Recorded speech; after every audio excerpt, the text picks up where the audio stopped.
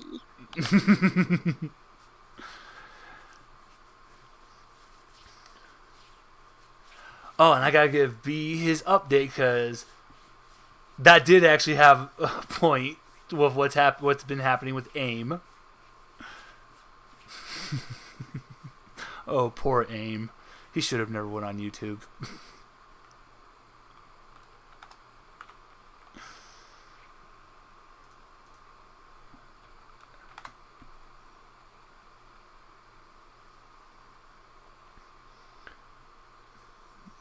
And and your character sheet has been updated to have a few extra little things. It'll be underneath the specializations. You have something. It's under what? Specializations. It's okay. I have it titled. It's called Firefly Boost. Okay, I watched that flippin' scene from Demon Slayer way too much as I was thinking this up for you. So you're basically gonna do like Zenitsu, except. Yes. So what will happen is because you're gonna have these little clear wings on your back, they'll shoot up, and you're gonna have basically kind of vents on your back, and just like Zenitsu, you're just gonna hear a. Because what's happening is your blood's boiling. Yo. Howdy, howdy. Oh, don't worry. I ain't Abram. I actually have some cool stuff to go over for your new ability as well. Oh, cool. Nice. So then what's going to happen then, because your blood is boiling, you're going to shoot out lots of steam, and that's going to give you a massive boost in speed. Think of however you want to use that. Okay.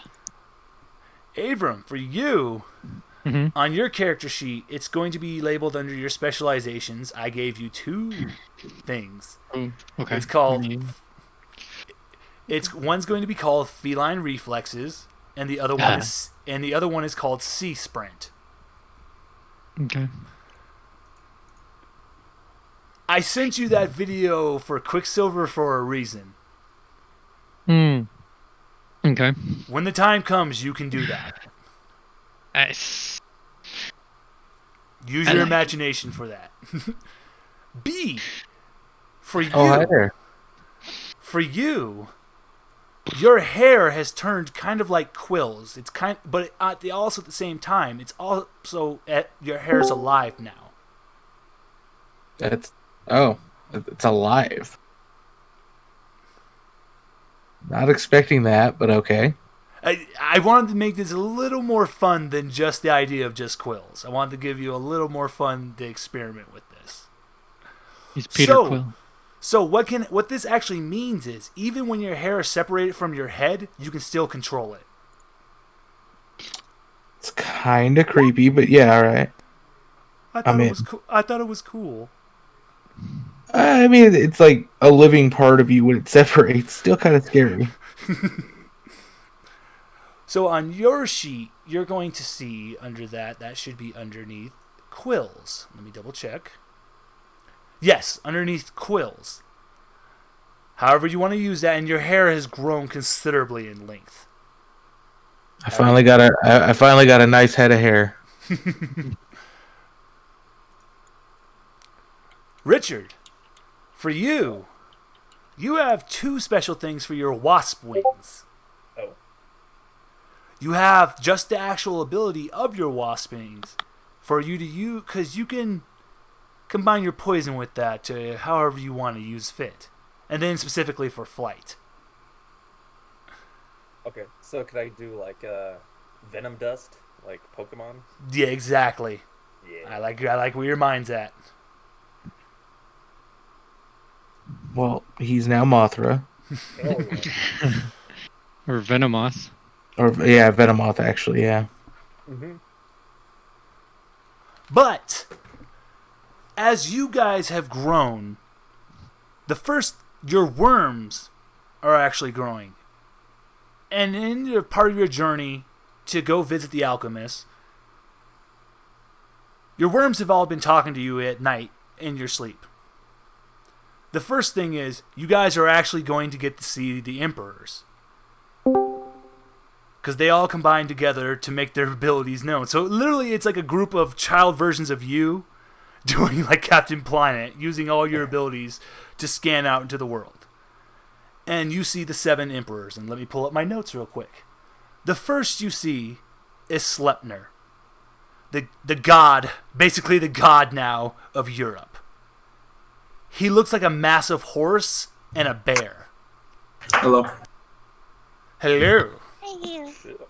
Oh, before I keep going, I want to give Max his update. Max, as we discussed, you have grown to take on the abilities of the nickel plant. So, for you, on your character sheet, that's going to show real as question is, should I get drunk? You can if you want to. She's not on headset. She's just talking. So, you have your nickel blood. However you want to use that, you can see fit. And instead of cutting yourself, I thought about it. You can actually control your blood to come out of your pores. Once again, it's up to you to see fit. And for Jin, you now have taken on the properties of queen bees. So you control pheromones.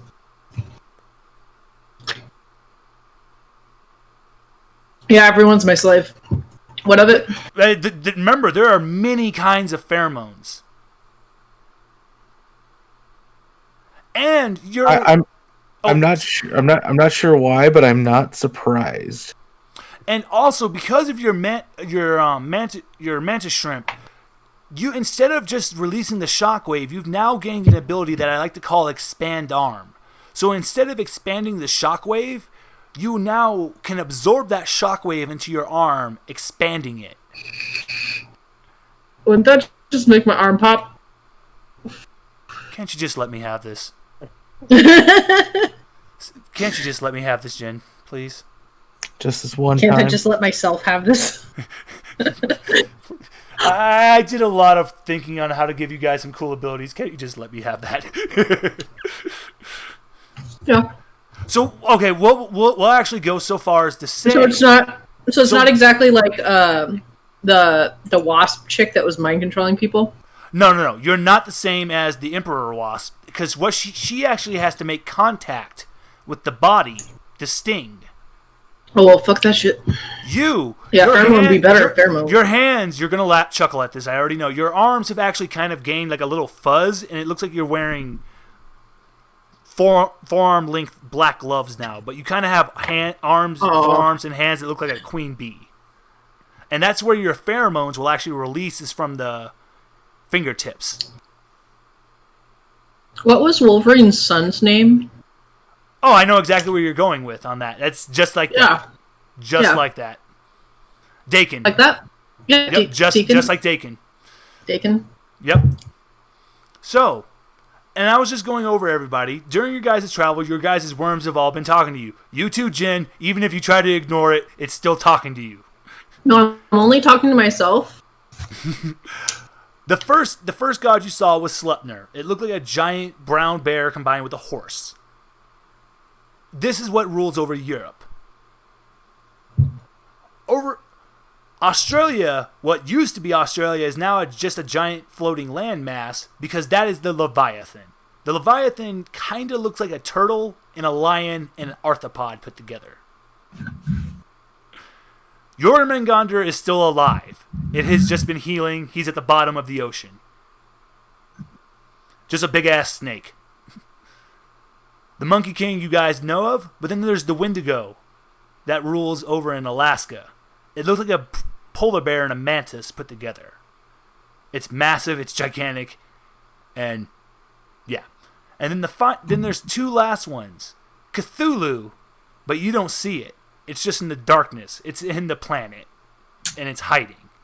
And then the final one that rules the skies is a giant crow by the name of Rum. Those are the 7 emperors. They keep the Yggdrasils from growing. I'm all about Cthulhu. May his madness wash over you in waves, always flowing, never ebbing. I have a question about the Wendigo. Does he only stay in Alaska, or does he also kind of go around Canada a little bit? So, I have actually prepared for you guys a handout. He's just going to ignore that. No, actually, that's what I wanted to go over. Oh, in the handout, in the map, you can't see anymore where it's connecting from at the top. But yes, the Wendigo controls from that very top of the line, at the very tip in the north, going all the way there to where all it connects to the north. So yes, it wanders all around. No, okay then.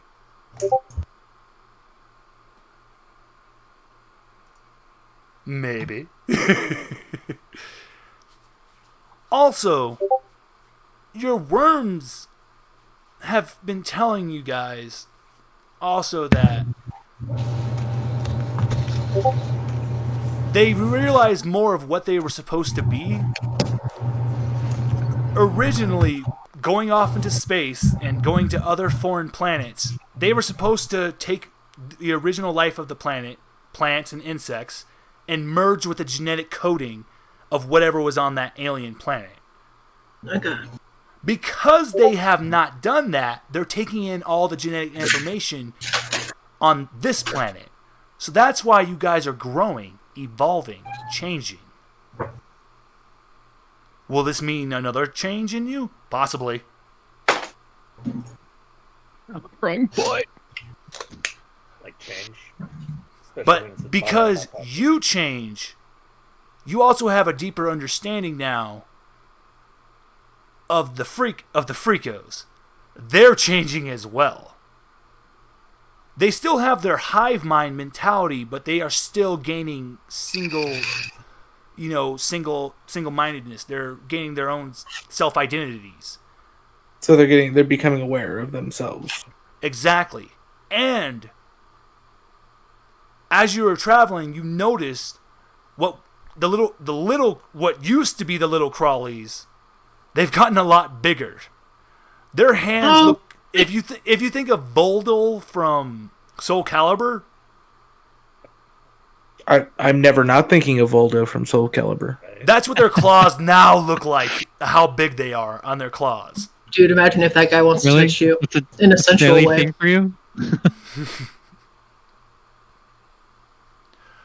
Thankfully, That's some heavy petting right there.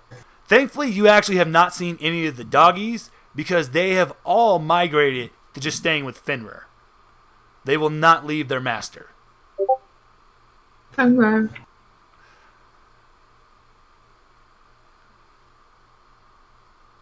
But as you've been progressing, because this little city where this little junkie is where you started, and as you've started to progress south, you've noticed a change in the fauna, in everything. Everything kind of has a yellow hue to it. Oh, we're in Mexico? Sounds like it. Is it pollen? Sounds like it. Everything kind of. Sorry, I'm referencing the skit that I saw. But because I know you guys are smart, you would pay attention.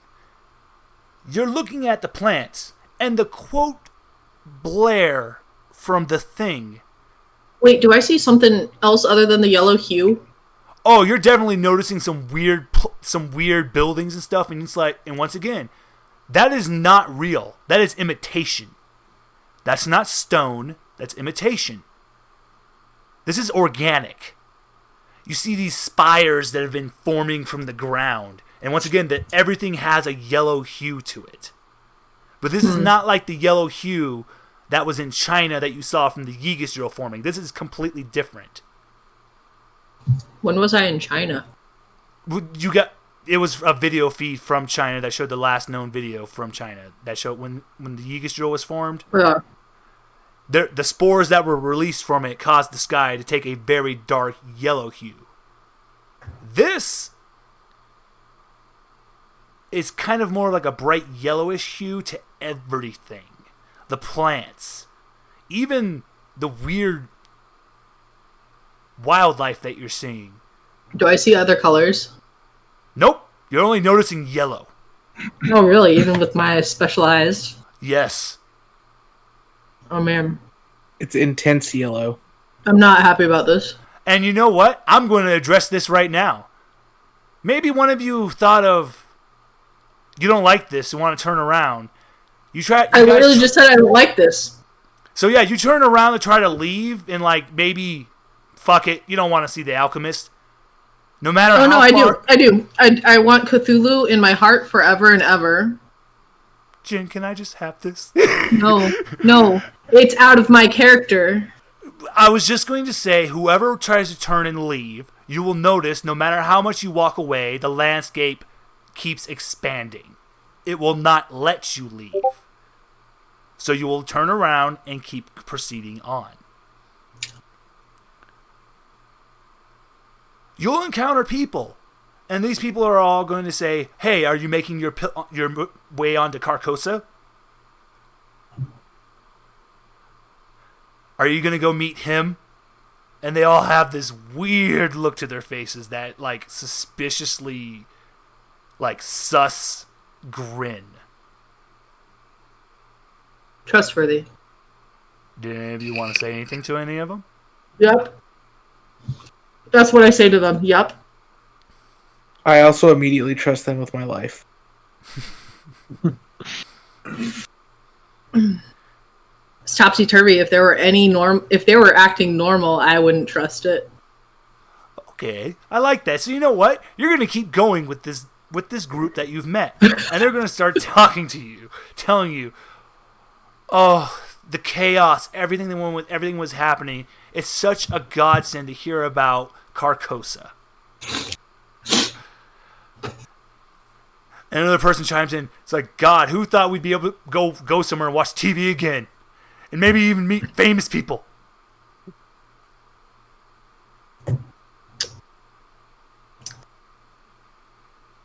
Okay, so they're going to keep saying, and this is all brought from the alchemist.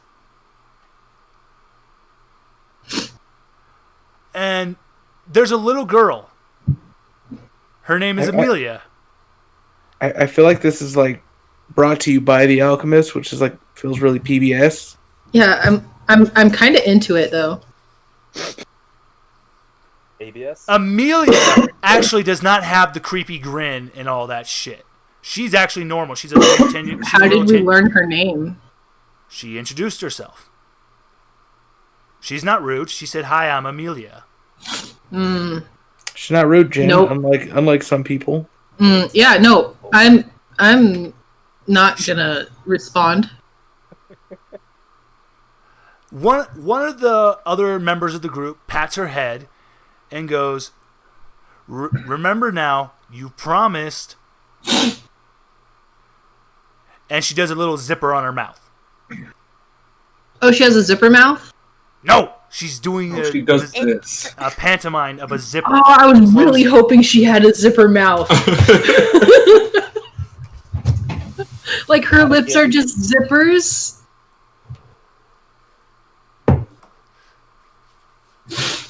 One of the other members goes, "We're sorry. She's actually in the beginning stages of joining Carcosa. The first rule in the initiation is you can't tell. You can't tell our secrets."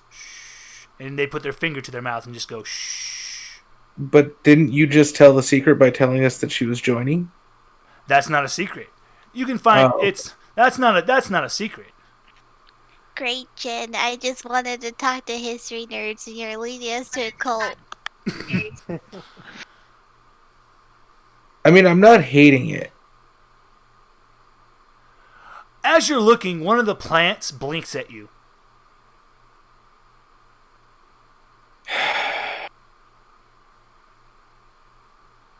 B, I want to trust this, but you're doing shit like that.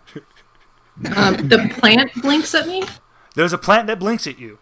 What color is it? And what color do I see? And what else do I see? You see a yellow iris. Mm-hmm. And the eye... It only has an eye, right? It doesn't have a mouth. Oh, I was getting to that. No, I'm looking at it, so I would like to assess what it looks like first before I act. This eye catches on to you, Jin, and it turns back into just into a normal plant. Okay, I'm gonna go over But then directly by your ear, one of the weird trees. It kind of has. I swear to the branches should be tentacles, but they're branches. Right by your tentacles. Right by your ear, a mouth is gonna form. Uh-huh. And you're just gonna hear, "Hello, hello there. Hello, Jennifer." Whoa. Nobody calls me Jennifer.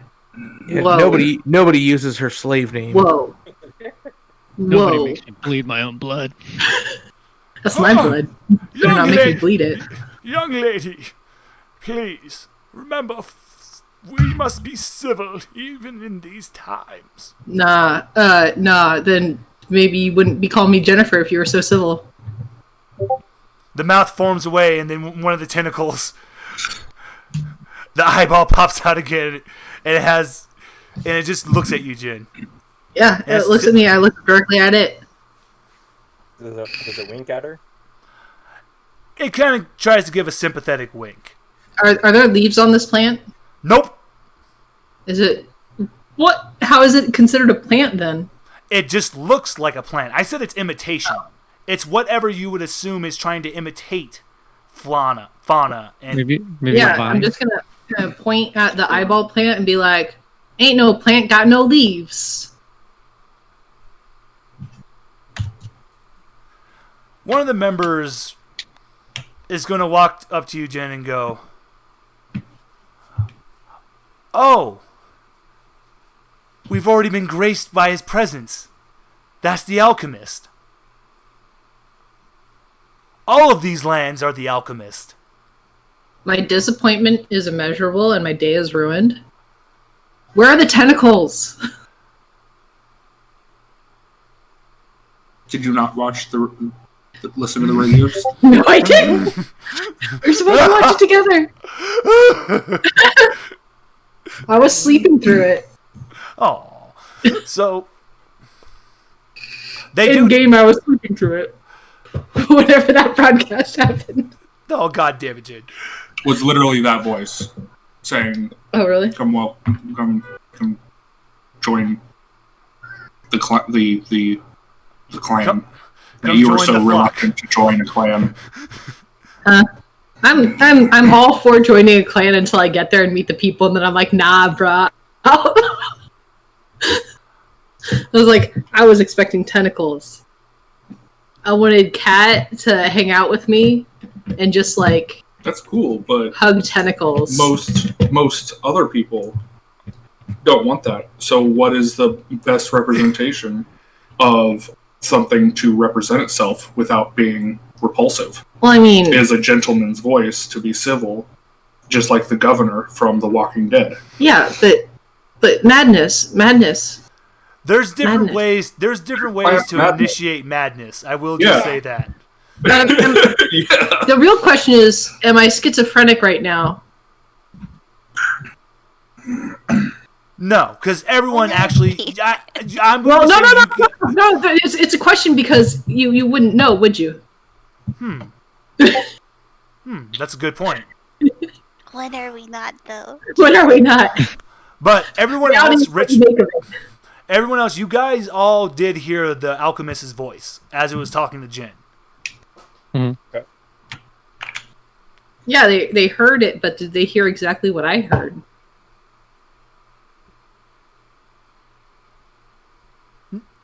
They didn't. They just heard the end of it when it was on the vine, like as it was going away from you. So they just heard the end of its little talking to you. But Ain't no plant got no leaves. But they did clearly hear that one of the members say, "All of these lands are the alchemist." They are the alchemist? Yes. Okay, I just want to make sure it's not they are the alchemists, like he owns them, just that they are That he is the is The thing. Nope, it's the latter. They mean he physically is these lands. Okay, cool. I'm cool with that. Where's the maw? Oh, the mouth. Oh, you want to talk to him again? Oh no. I was just hoping that there was a giant gaping mouth in the ground. Maybe. No, but I'm gonna start back up where I was before, where I was like, ain't no plant got no leaves.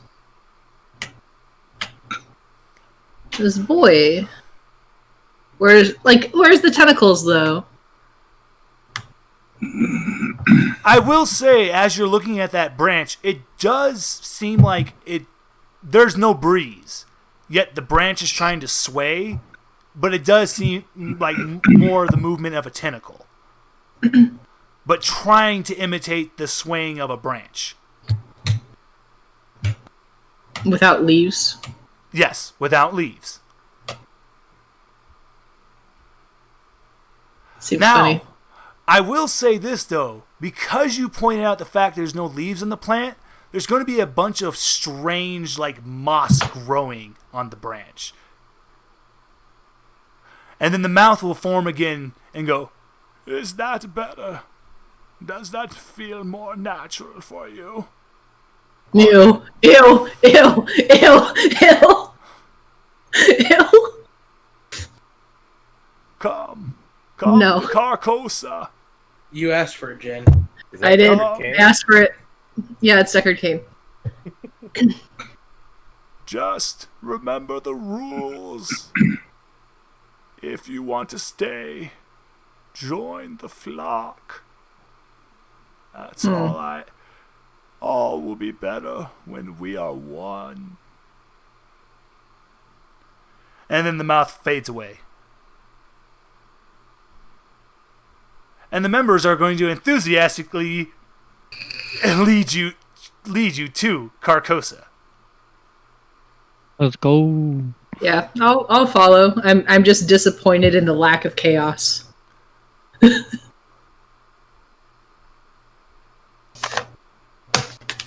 What?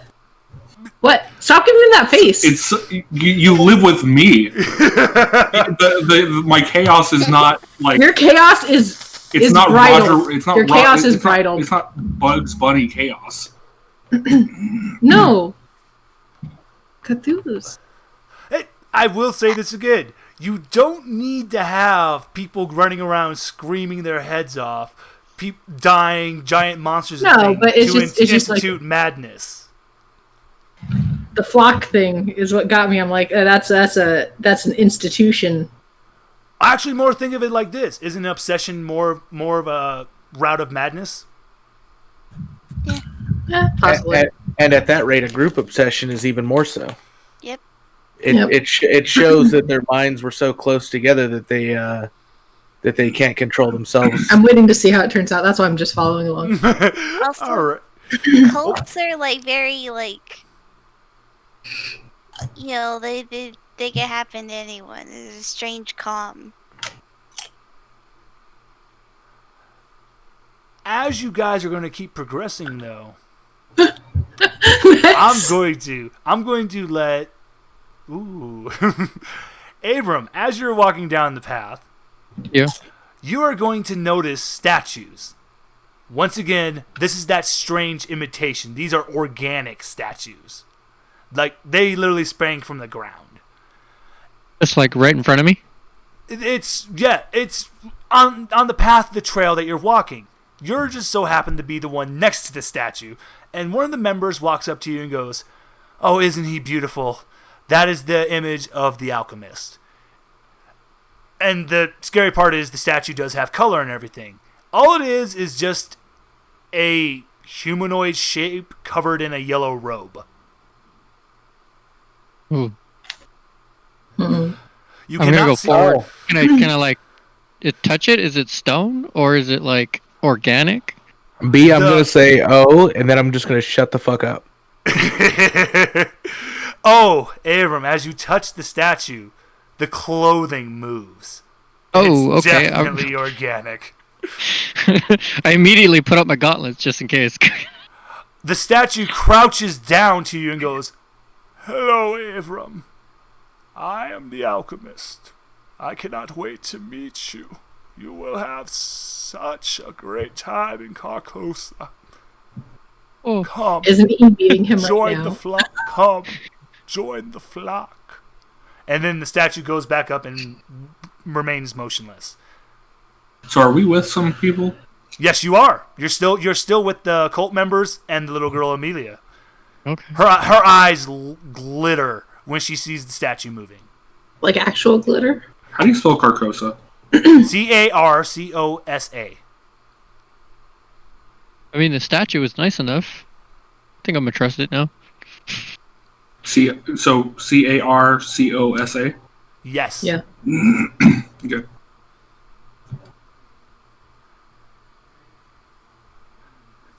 One of the members, you just hear mumble go, "Oh, Yellow King." And one of the other members immediately smacks him upside the head. And he goes, "Alchemist." And remember, guys, it's Carcosa, not Carcosa.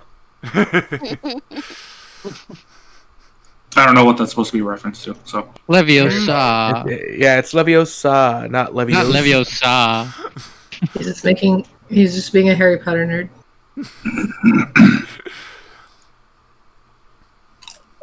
I bet you're a Hufflepuff. No Haster though.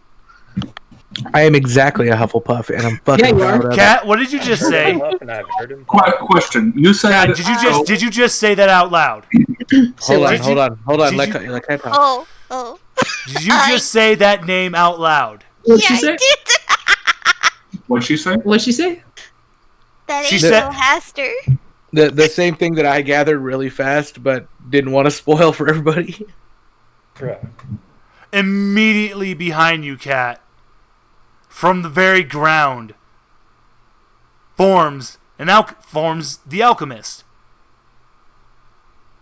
None of you, except for Kat, you're like in a void right now with the alchemist. Sweet. Yellow eyes glaring at you. Not in that calm old man voice. Just leans towards you, the darkness creeping ever closer. And it just tells you, Mhm. "Who told you?" And everything goes quiet. Do we have so? You said that what's his name that Brian interacted with Mm-hmm. watched YouTube or something at some point. AIM. Yes, I was going to actually bring up AIM. Well, I'm not worried about AIM. I'm just bringing up, making sure world logic makes sense. So we're able to look on our phones at the internet. Yes, you can. That was So- before you came into this yellow zone. The King Your, of the phone, Yellow. your phones still work. They still power on, but you have no connection. No nothing. Got it. So the King in Yellow. Yep, the king in yellow. Yeah, we're currently using the Alcanet. Cat, 1-800 Alcanet. Cat, everything's gone back to normal, but you just have a chill. Fucking spooky ghosts.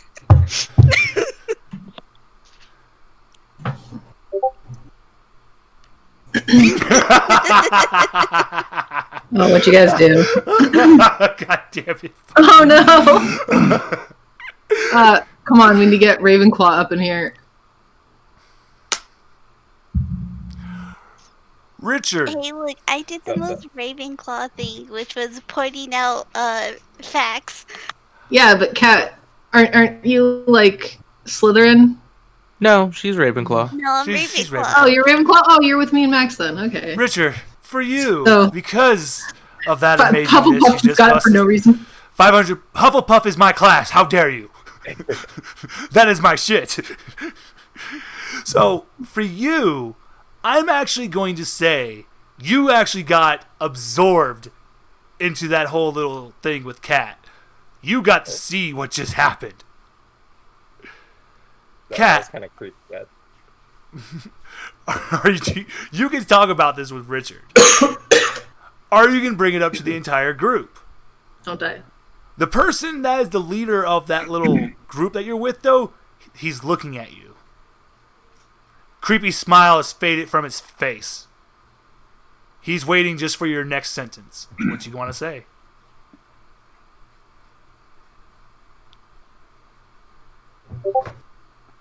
Hold on. That's what you want to say? No, obviously that's not what I want to say. It's just hilarious. What do you want to say? Hold on.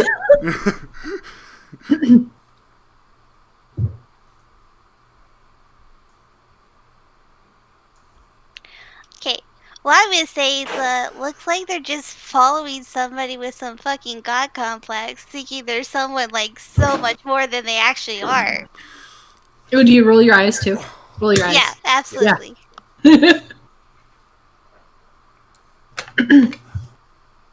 Creepy grin gets back on the member's face. I have no idea who they are talking about. Oh yeah, what about Haster? Oof. Turns slightly to his face, to you, and goes, you know, the king in yellow, Haster. And before he can say another word, he disappears into the ground.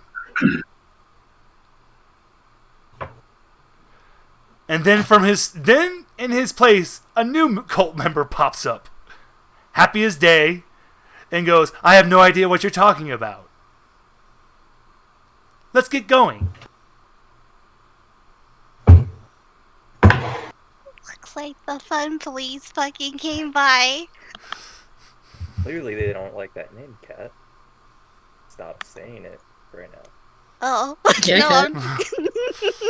no, this is fun now. You guys are going to be passing through what seems like cities, and it's full of people, and they all have that creepy ass. Are there creepy-ass skins demeanor. on their face, like on the side of their face? Like, are they wearing flesh masks? Nope.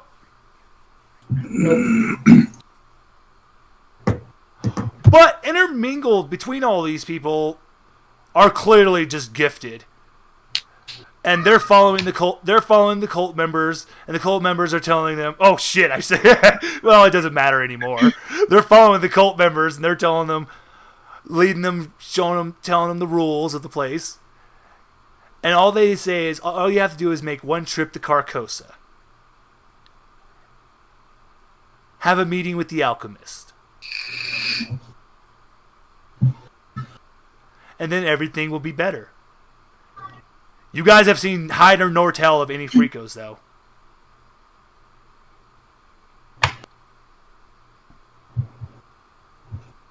You are going to pass by what looks like a perfect replica of the Roman Colosseum. Is it made out of? Flesh. What everything's made out of. The only difference, though, is this one appears to have been the Roman Colosseum during its heyday. It's complete. And yes, as Jen pointed out, it's still that same... You know, I'll go so far as to say one of you touches it, it's a fleshy. It feels like flesh. Even the ground beneath you feels like it has a thump, like a heartbeat. And we're in this Roman Colosseum? No. You're just passing by it. The members tell you that's where the games are held. I'm gonna walk up in front of it and just open up my arms and say, "Are you not entertained?" just for shits and giggles. Oh, if you get a little bit closer, would you like to take a look inside? Yeah, I'm gonna look inside. Ew. You immediately look, and on some pikes are some gifted. There's going to be a head you recognize. It's the dancer. Oof. Oof. Couldn't dance Does he his still way out have of that one. the fleshy headphone bits on him? He was definitely entertained. Oh, those have been ripped off of his head. So does he have ears? Because I was always it's just holes left on the side of his face. yeah. See, I was curious about that. And unfortunately, you can still hear the manic cries and screams of people just watching some debacle in there. Oh no! Wait, wasn't Fat Princess his girlfriend? Yeah. Oh, Was Fat Princess also here? maybe. I don't know. I'm looking around for it. One of the members will come and say, "There will be times for fun and games later. Come, we must get to Carcosa."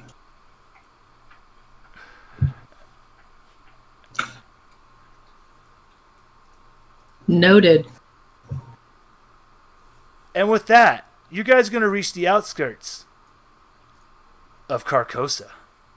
Looks like Zion. Everything is these fleshy towers.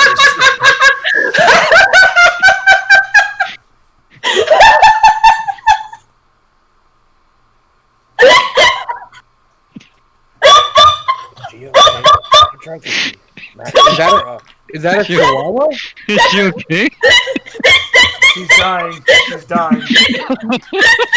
I will let her have this. Oh my god, when Jen laughs like that, it sounds like a chihuahua barking. Almost like she has a soul. They're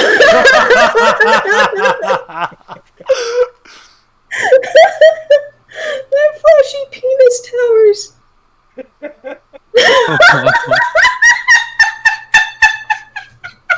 Okay.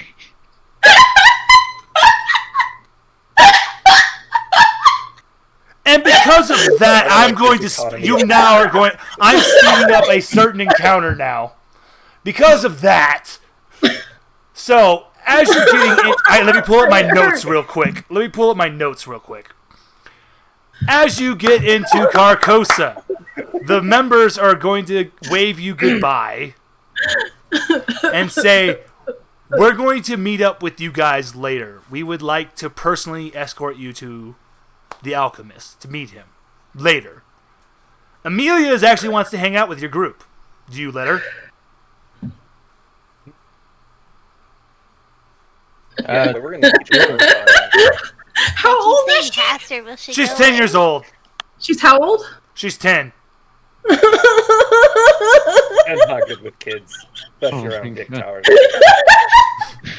Well, not when you make it weird like that. My sides hurt. Someone has broken Jen. Thanks a lot, B. Well, I'm gonna make Amelia. Or Amelia fine, is you just crack. gonna follow. Amelia is just gonna tag along with you guys. But as you walk into Carcosa, you're going to. I'll have to explain why. But you're gonna actually bump into this group of 4. Specifically, you bump into this woman she is fucking 9 feet tall. But let me finish! This is Jen. Jen, Jesus. you okay? There's a reason why! She's 9 feet tall, and she's very thin. And if you can tell she's gifted, and if anything, she took on the properties of a stick bug, of a walking stick. One of the members of her little group immediately jumps in front of her and goes, "Watch where you're stepping! Watch where you're stepping! Do you realize who you're in the presence of?" Is it Dimitrescu or something like that? Oh! One of the other members, a girl, wearing a cape and has a cane with a big-ass diamond on it, goes, "Maybe we should introduce ourselves first before we start yelling at them." The very tall female goes, "All right, pose." Music and lights come on for some reason. You guys are just watching. Oh, God, no. The tall one goes, "Supermodel Estelle LaBelle, greatest supermodel in the world." The guy jumps in front of her and goes, "Rory the Story Corey, I live in her backyard." The girl with the cape jumps up, posing in front of Rory, says, "Grace Guggenheimer, daughter and heir of Guggenmeier Guggenheimer, owner of Guggenheimer Wondertorium Entertainment." And the last one, chasing a butterfly, says, "I'm Penelope Fancy Pants." I can't. Yes, Cool you story. can. I can't I don't even. know, none You of have no your choice. goth mills I can't with big even. floppy milkers. Call me a basic bitch because I can't even. I just said cool story.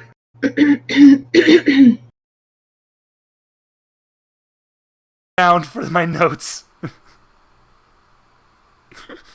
Anyways, Oh no. Oh no. My sides hurt and my cheeks hurt. Estelle LaBelle is like, "Look, you got dirt on me." She's pointing an accusatory finger at Abram. Whoa. Who? Abram? Me. you're saying that you would denounce the so-called dirt that the alchemist has on himself? What? Estelle LaBelle immediately turns to you, doing an awkward supermodel pose, and says, "I am Estelle LaBelle. I don't care what place this is, who it is. I am the greatest supermodel, and I do not get dirt on me." Rory the Story is dusting her off. He pulled a brush out of nowhere. He's dusting her. So you don't like the alchemist? I am with no one. I am You just don't like here. the alchemist? There's some members that pop up and go, she's one of the special people. The alchemist likes to pull in people with clout, and he lets them have a little, leeway. Because with her around, more people want to come to Carcosa, and they immediately leave. No.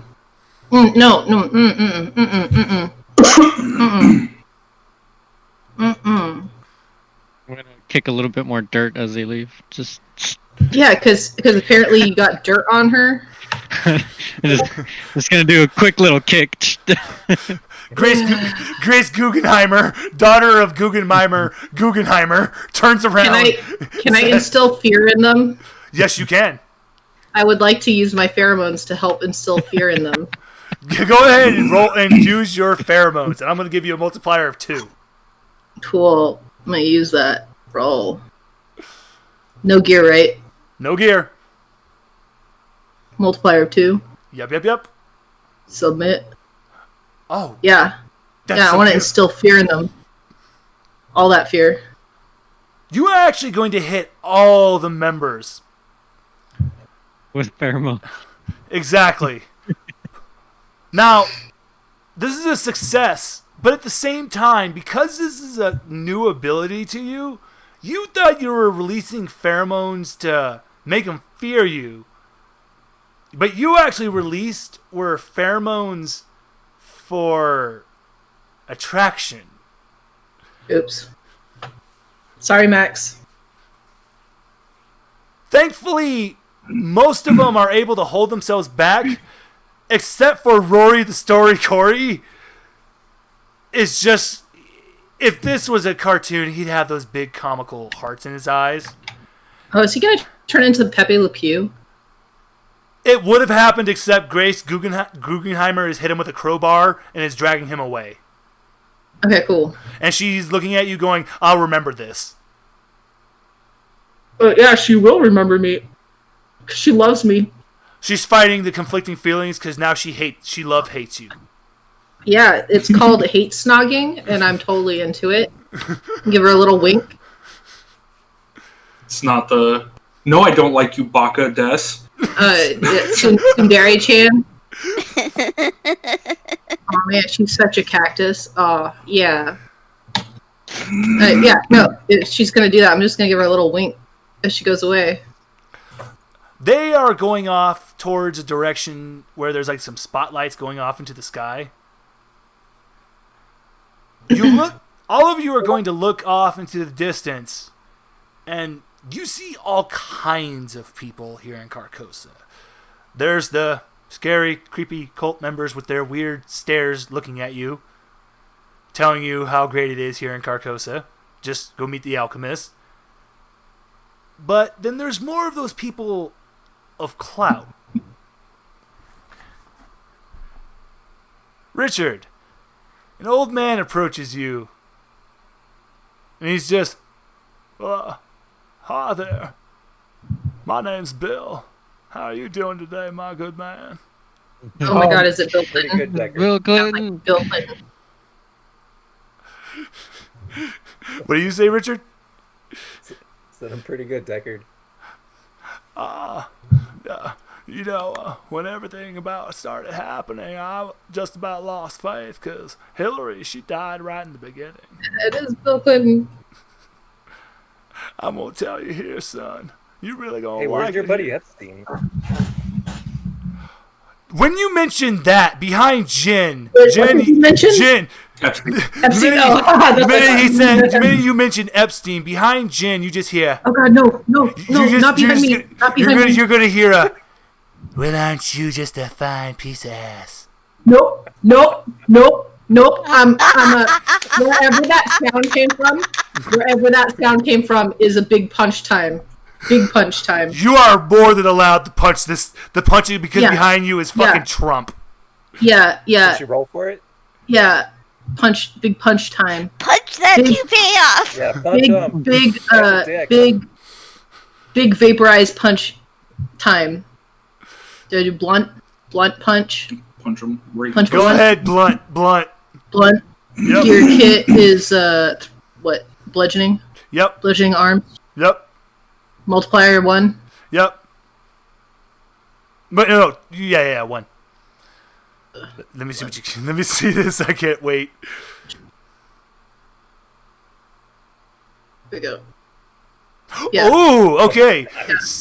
So, I am, at the same time, he is going to get saved from a hand coming out of the ground, but you are going to nail him with the shockwave in his face, and it's going to make all the blubber and everything blow back. His hair gets all disheveled. His baldness is showing. But a hand comes up out of the ground, protecting him from everything else. Where's Amelia? Amelia is just... She is so impressed by you, Jen, she's hugging your leg. Yeah, I'm fine with her hugging my leg as long as she stays behind me and away from Epstein. Oh no, that was Trump. Trump fixes... So, the Trump fixes his hair. Did you not hear I don't the know. voice that he No, I gave heard him? Epstein and I didn't hear anything else. No. The No. reason... So... He said, "Where's your friend Epstein?" And then he Okay. made a joke. I'm cool either way. Immediately, Trump fixes his hair as much as he can and goes, "Oh, I love a woman with some face in her." Bill walks up to Trump and goes, No. "Come on, Bill. Come on, Donald. We gotta go. You know that nightclub where everyone was telling us about, where the party never stops." I mean, I'm just gonna look at Max. I'm gonna look at Max and be like, "What the fuck are you doing?" Bill Clinton turns back to Richard again and goes, Obviously, whatever stopped you didn't want anything to happen to him. So, who you're trying to follow wants him around. It's obviously that wannabe that tries to call himself pastor. Just saying. I'm These just saying, are the people I'm just that saying, you want how long to have we follow been with. married now? I'm just saying. How long have we been married now? I'm just saying. "Cat, give me a dodge roll." Okay. I'm just saying. Not gonna step in for your wife. Nothing has happened other than your attacks being stopped. Did you not hear what he said to me? Okay, Kat, you amazingly, as you are stepping, a potted plant falls from one of the towers and drops right next to your foot. Yep. And a mouth forms underneath your foot, Cat, and goes, "Please stop that." I mean, no, he just goes, "Please stop that. Don't say that anymore." Richard, Bill Clinton why? looks. 'Cause you're no. Okay, I was just gonna say, Bill Clinton. Before you do that, Cat, Bill Clinton looks to Richard and goes, "I hope to see you there later, son. It's a real happening spot." Does he have a saxophone? Yes, actually, he does. He has some sunglasses. Richard's like, well, hold on, we might. Yeah. Well, I mean, if anything is gonna get blown later, it better be that sax. I'm actually going to be performing later, son. So make sure to come check it out. Right. I'm mostly interested. All right, now, Kat, you may respond to about him, asking you to please stop. It's like, yeah, I know you guys are supposed to call him he should not be named, but it doesn't mean I have to.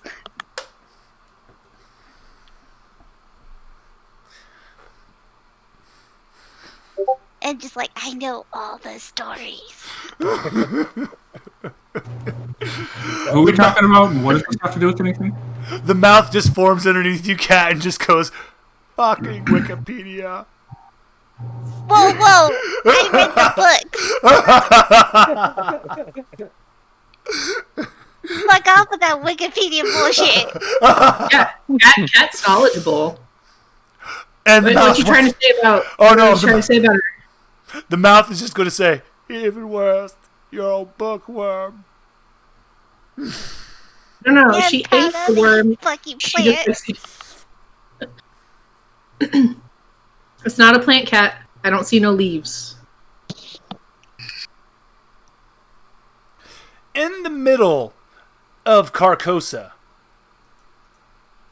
this is the depiction you are going to see. This is a full depiction of the alchemist here. That's what you see for the statue. Jen, there's your tentacles. Yay, I get tentacles now. Cat tentacles. And Oh yeah, I know this image. I bet you do. Yeah. That is So it's that Yellow King, huh? Yeah. Hence why I've been saying the name. So that's what's in the middle of town. There's a bunch of members in the middle. They're actually handing out pamphlets of the papers, that strange organic material. Yeah, I'm just feeling this pretentious motherfucker.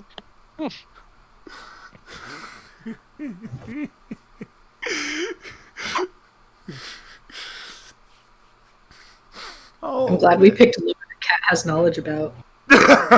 she would have had knowledge of the other one too. I have knowledge about it. I'm fucking angry. She's like, I have approximate knowledge of many things. Like, I know for certain Kat would have known everything of where I was going with the Kingdom one. That depends, but yeah, like history and fucking mythos are my things. Now, when I was saying these people handing out the pamphlets, one is going. Kat, did you say that out loud about it being a pretentious asshole? Oh, you know I did. One of them is going to approach you, Kat, and say, "There is not one word of pretension in this pamphlet. The pamphlet he hands to you is nothing but pretension." Well, that was just a known fact already. And you know what? He does have the fucking gall to put the Yellow King as his signature at the end of this pamphlet. Oh, not the name, just the Yellow King. Yep. What's the pamphlet made of?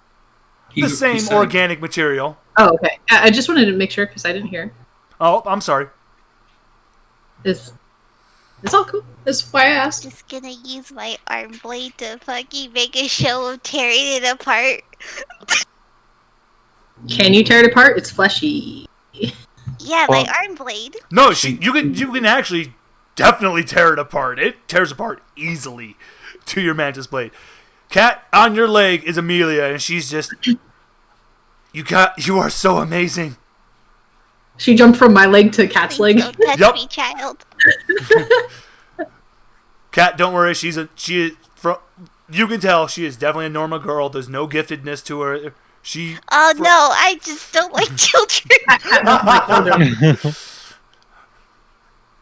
I think she can feel the animosity. She just goes back and cowers to Jin. I feel nothing for children. She feels so alone in this group. Oh no, I'm just saying, like where Cat has animosity towards children, I just feel nothing. So. Oh god damn it! Who posted that from Drawn Together? That is too perfect. I don't try to remove her from my leg, but I also don't try to comfort her. That is enough. Yeah. Laugh at Jen. Jen, Amelia looks at you and says, "You're just like Mom," and hugs tightly. Ooh, Jen disliked that. Jen will remember that. Your Mom Junior. Yes, her family sucked. Yeah, I'm just gonna be like, is your mom dead? Amelia just looks at you and just has a sad look. Mom at one point was carrying me and running, and she just said, sorry. And all I remember was falling. Well, that didn't answer my question. Amelia's mother might be alive. She's unlikely alive in this world. Especially if she's running. Kat, when those members see you cut up that pamphlet, actually even before that, when the bits of the paper hit the ground, they absorb into the ground. Oh, sorry if you didn't understand. Sorry if you didn't understand, but when I said that didn't answer my question, I was actually saying it to the child. Oh! Oh, no! She actually just deadpan looks at you and goes, my mom threw me to a bunch of the freak things and ran away. Okay. Don't do a kid, she'll do the same thing. Do you actually say that, bud? Yes. Amelia just starts to shake. Kat, to you, the cult members that witnessed your brazen display, if this was a Telltale game, that text would pop up saying, they will remember this. Yeah. As they walk away. Really where you're going with that? Exactly. This is just one of those, they will remember this.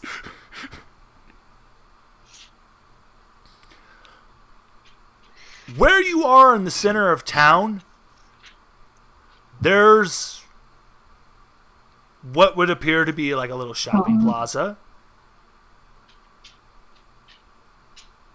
a bar. This is not the famous nightclub you've been hearing about. It's all made of flesh, though, right? Yes, it is. Mm-hmm. There's... Hey, Richard. What? Have you considered if you can poison this flesh stuff?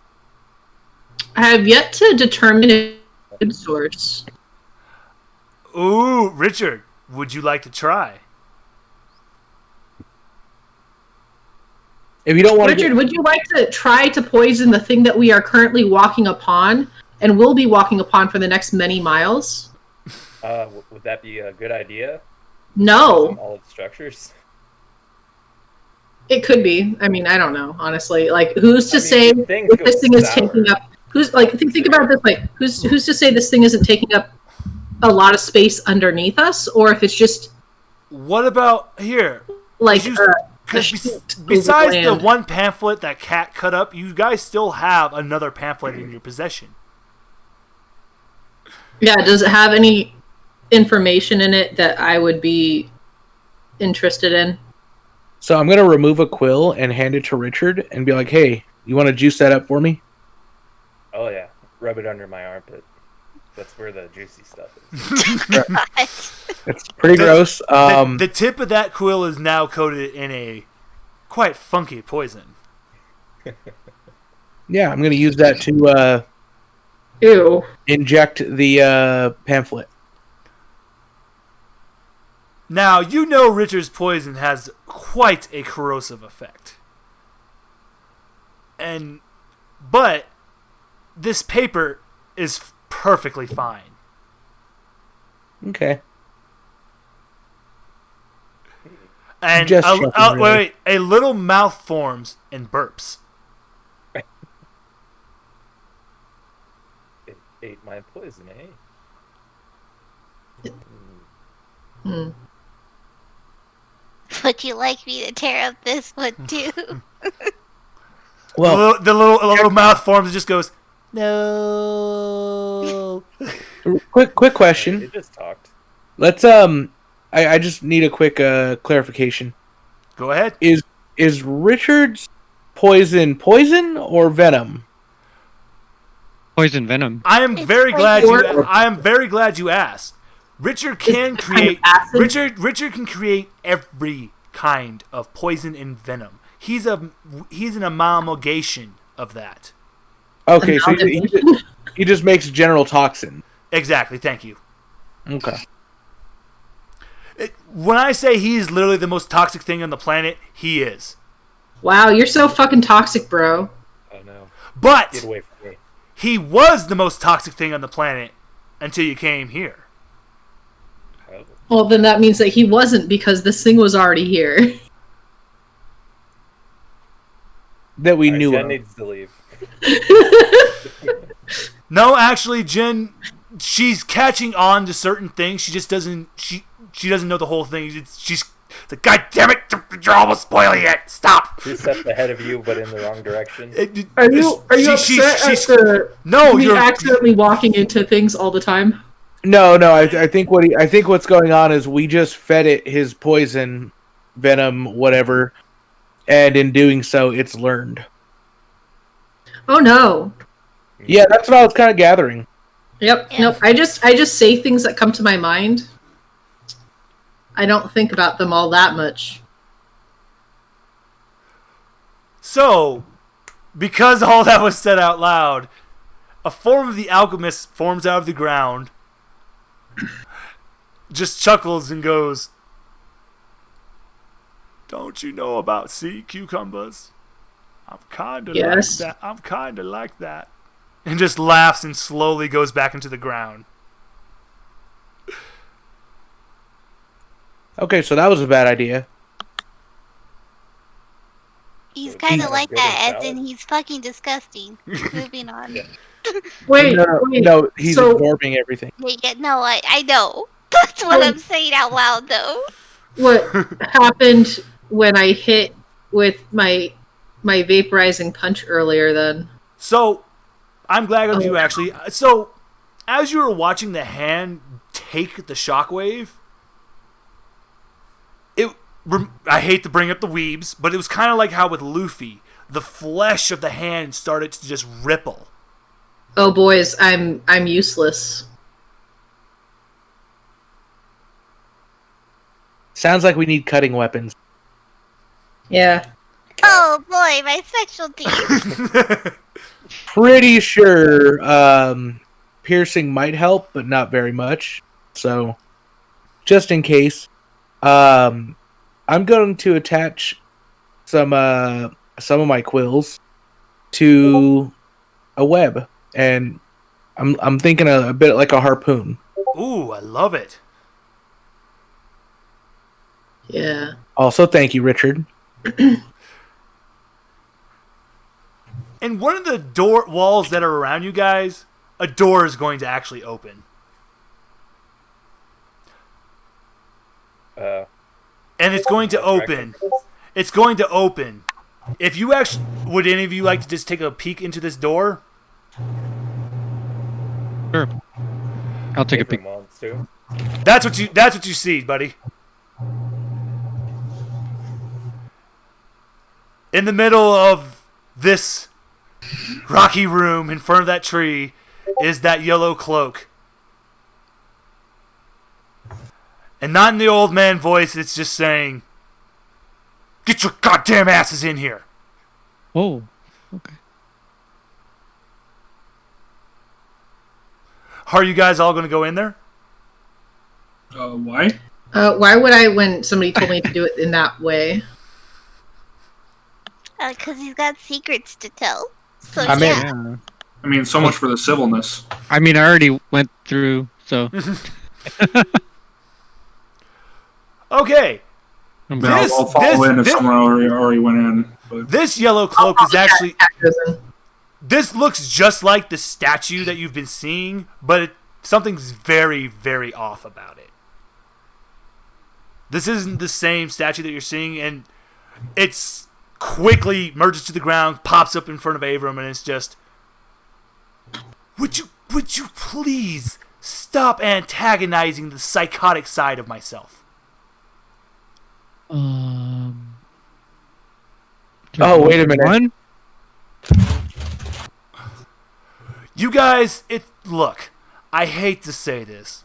It's like I'm only going to be in control for about another 5 minutes. oh, Sheogorath logic. Got it. What? Shaggorath? You got the right Shit. mind. You got the right mindset. I'm glad I'm talking to you guys. So look, Shaggorath? unfortunately, Sheogorath. Sheogorath? Sheogorath. I've tried to talk to many of the people who've come here. I always called him Shaggorath. None of them listen to me. You guys, I hate to say this, you kind of fucked up where you came. Where we are, you guys are actually right now technically on a part of one of those emperors. This is fucking Cthulhu. that's the fun part. Wait, no, he starts to like fight violently with the ground, takes back control, and his eyes wincing, and he goes, I really fucked up in the beginning when all of this happened. All I can tell you right now is you're on Cthulhu, but not on Cthulhu. Then who are you? Are you trying to control the Cthulhu? His head jerks back and he goes, Avatar. He goes, I'm what you would call an avatar. Instead of eating a worm when all this began, this weird chunk of fungus landed in my yard. I made the dumb mistake of touching it, and I'm this now. It calls itself Haster. Yeah, I know it does, buddy. Haster's a piece of Cthulhu, and you guys need to be careful. Are you trying to subdue Cthulhu right now? I'm the only thing keeping you guys alive. What? If I was not mentally controlling this land right now, it would basically eat any organic material on it. And I just want to tell you right now, this is only a piece of Cthulhu. The rest of it is somewhere underground. And from what I understand, it looks just like a giant mass of fungus. So It has no underground. form. AIM. It just has no Isn't form. that where AIM said that he was? Who? AIM. AIM AIM? is underground, but AIM actually does have a physical form. He said he's man, machine, and a worm all put together. Yeah. This is just a giant mass of like.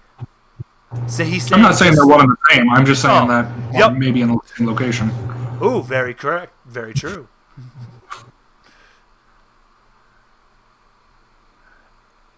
And with that, this version of Haster looks at you and says, you need to tread very lightly. Literally, no matter where you are, he can hear you. He can talk to you. But he's not as strong unless you go to the heart of Carcosa. I'm in what you would consider the brain of Carcosa. He points to the tree. That's the brain. Does it look like a brain? It actually Does it does. look like It looks like a brain combined with a tree. That's cool. I like More it. brainy towards the top. Yes, thank you. Does it have Perfect. all the wrinkles? Yes, French it called does. It branches. has. So the bottom of the base of the tree looks like a giant stem. You know, the brain stem, and then Yep. the rest of it has that brainy matter, the veins, all of that goodness. Sweet. I love it. What does Cthulhu want? Cthulhu just wants to eat. Ah, he's just like me. He has no grand plans, no desire of land or anything like that. When all of this started, apparently that thing, before it buried itself in the ground, shot out many pieces of itself all around the world. This is just the one piece that prospered, and unfortunately I was the one dumb enough to become one with it.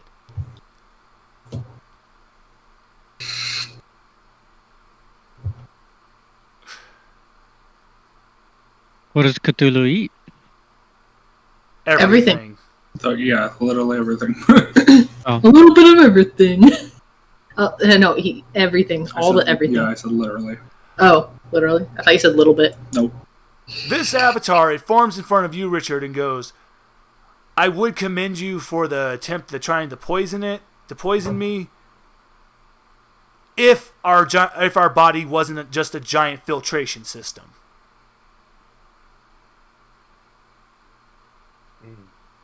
The stabbing work. If you can get to the heart, I'm gonna stab that motherfucking heart. Yeah, let's fucking stab that heart. his head violently starts to Wait, shake. how? Oh, go right ahead, Max. I'm going to let you go first. He's a filtration system. A filtration system? So, essentially... Does it use it to learn and become essentially more of what that is? Ooh. The Avatar molds comes by you, Max, and goes, that's a good way of putting it. So essentially, yes, we filter it through our body, and as it just slowly starts to filter, we learn more about what the property is, we build adaptations to it, and it becomes part of us. So Can we you inadvertently. have you been able to gain the powers of other gifteds? And And that's it's where... through the blood in the Colosseum? That's actually, he goes, that Colosseum is because, from what I understand, Cthulhu hates these gifteds because he can't adapt them to himself.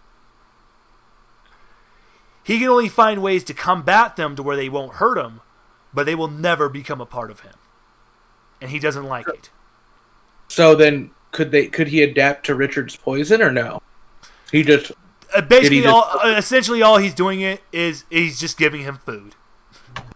Damn. I was thinking of just feeding it my blood, and then look, now it bleeds metal, and then I just control the metal and crush its heart. Why would you kill Cthulhu in front of me, Because Max? it's a problem. He enjoys the company of Trump. You didn't do anything about it when he was doing weird shit, saying weird shit to me. Haster is going He to didn't look at you do and go, anything. He said something. Saying weird shit. he's going to say, but please, He reacted before I had a chance. until you can find a way to securely destroy his heart, be careful in Carcosa. And even if they are not a member, proceed with caution,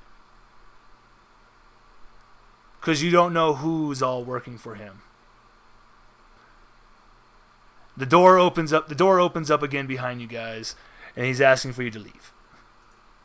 Was the little girl present for all of that? Yes, and her mind is blown, and she is traumatized, and she is actually going to tell your group, I'm supposed to eat something. Yep. Oh, okay, good. She hasn't done that yet. Oh no, but she should.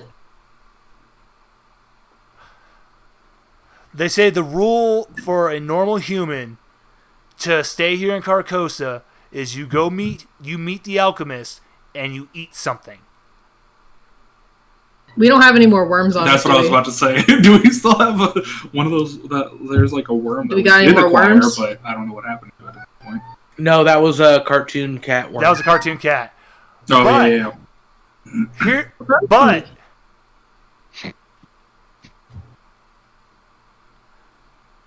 cult members are around you guys after you came out of that room, and one of them hears Amelia say she's supposed to eat something.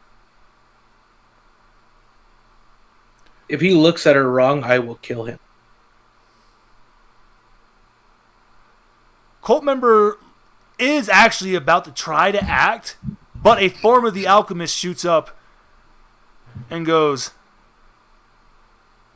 No, brother. She is special now. Turns to all of you. I'm sure she won't be a handful.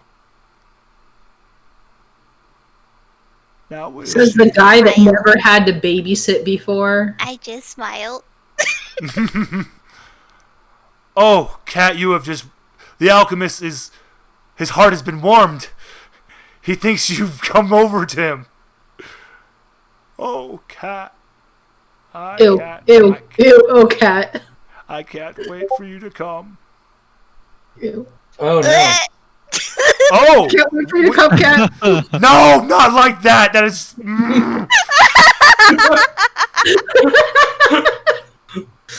God damn it.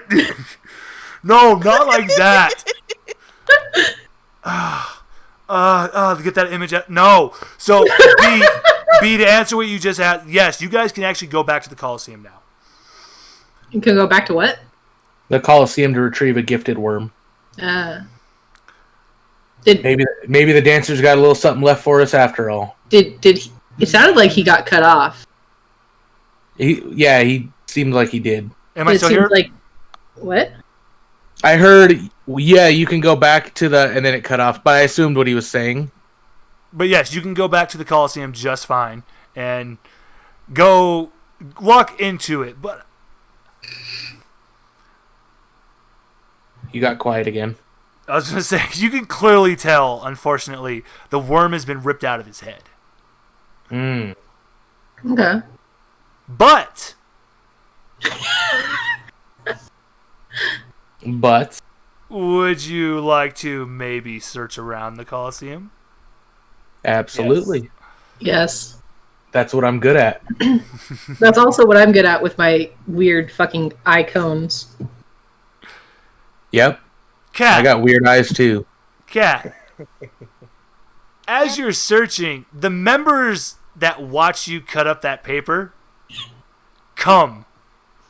And they go, Where they come? God damn it! They appear out from one of the entranceways and go, I think I know what you're looking for. Would you like me to take you to the battle room? I forgot, for gear kit for me, because we have our eyes, it would be considered like recon gear, right? Yes. Okay. So Does that he count for asked, me? yes, you two Max and you two Jen. Cat, he asked, would you like to go to the battle room? Multipliers? No? Yes. You two. Okay. Recon gear? Oh, I don't have any modifiers in recon gear. Put 10. 10 for me and Max. Yep. Okay. Let me Oh, I see. didn't know you had to put a modifier in the gear. You didn't do it. You can put 10 in there as well, B. So, Cat, he wants to know, would you like to be led to the battle room? Also, my roll didn't go. Huh. Well, that's good. Well, I mean, yeah, I guess it's good because I didn't have the modifier in it. Yeah, try it again this time with the modifier on it.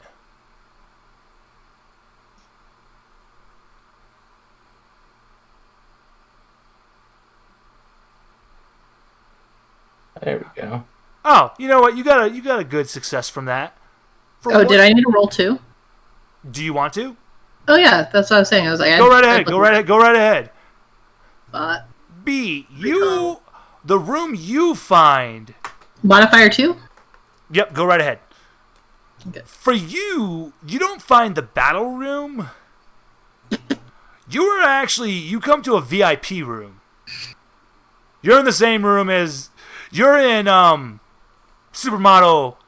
Oh. They're not here, but this is their VIP room for the Coliseum.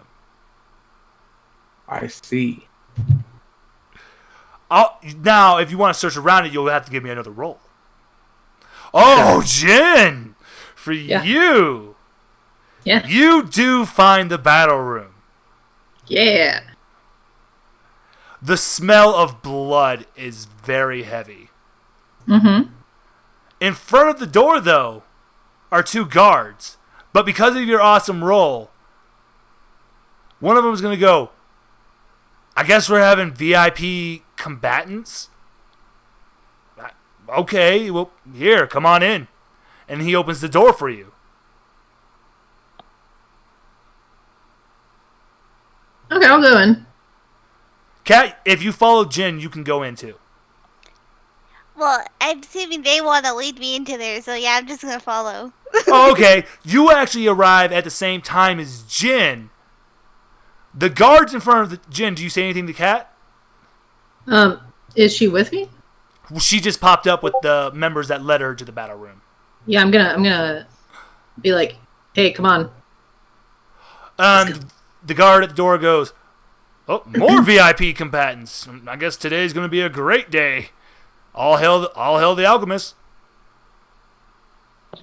All hail the alchemist. All hail. Oh, you're all going to be getting this VIP treatment then, if you say this. One of the other guards actually at the door is going to slip you a big ass Bowie knife and say, to give you a little extra edge in the battle. Oh yeah. We got a knife? Yeah, he's gonna give you a big ass Bowie knife. Nice. Okay. Is it actually a Bowie knife, or is it just like a normal knife with like David Bowie on it? It's a knife shaped like David Bowie's head. The lightning bolt flips out to be the blade. Okay, we're going with that. We're going with that. That's what it is. Do I just add that to my equipment? Oh, Add that to your equipment, Abram. Add that to your equipment. Nice. You have the David Bowie knife. Nice, David Bowie knife, right on. Mm-hmm. Or is it the David Bowie knife? No, it's called the Blade of Bowie. Oh. No, I like that. What is it called? You have to name the knife Major Tom. Only when he throws it. Oh, Yeah. God. I love it. Now, in the battle room, you are surrounded by gifted of all kinds. And you can tell this is, if we were to say this is like Boku no Hero Academy, where there's the ones that have the really stupid, useless ones, and then there are ones that you're like, how did you end up here? Something must be going on if you're stuck here. Because right now, the current champion, because they do this like your typical tournament racket. Right now, the last tournament got closed, and it was between the dancer and the warrior you're looking at, a big-ass fucking lion with his sword. It's just a big slab of metal with a sharp edge. So is this like a Johnny from Magic, or is this like Do you know the Lion, the Claymore? Witch, and the Wardrobe? Do you know Claymore? Oh, no. I mean, I do, but no. Oh What yeah, anime? I do. Do you remember the No, lion cat? Yeah. Think of that, but with a big ass sword. Yeah, I know it. I just never watched. You guys Or- are in front of. You or- guys are actually in front of Richard the Lionheart. He looks at you and goes. He looks at you all and goes, "Ho ho! More eager combatants. Hello, how are we doing today?" Oh, this is great. I'm glad I'm not in that room. I already want to kill. I hate that. Are you here for glorious battle? Yes. Hell yeah, I am. Yep. Let us shed blood Is it me together, and Cat versus brothers. him? Let us shed blood together, brothers. Is it me and Cat versus him? Jin. What? Yes. Okay, cool. Just making sure. It's actually going to be you, Abram, and Kat versus Cool. Richard Lionheart. My body is ready. Before we And start, he just looks. I left my kingdom in the care of my ward, and decided to venture out to this Carcosa. Let me guess, Richard? Yes. I'm the better Richard, by the way. Just to be clear. Yeah. My hair looks stupid Lionheart. Now he hefts up his big ass piece of metal sword. He's just. I cannot wait for our battle later. And goes to the corner of the battle room.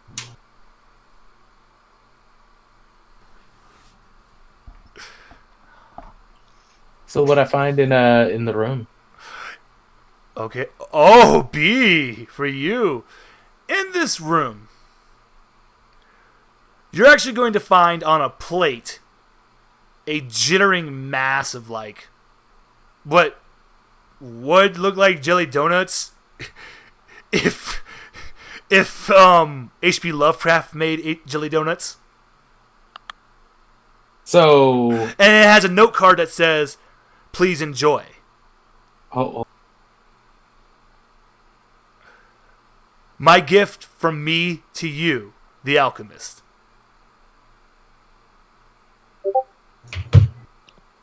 Is that like a troll joke though? Because fucking another gift I can eat.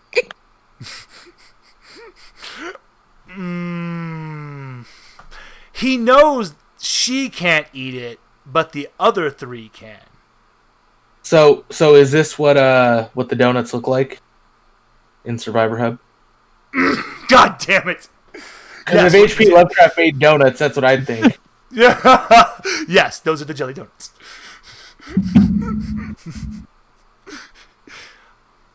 You can actually assume this is what the alchemist is making people eat.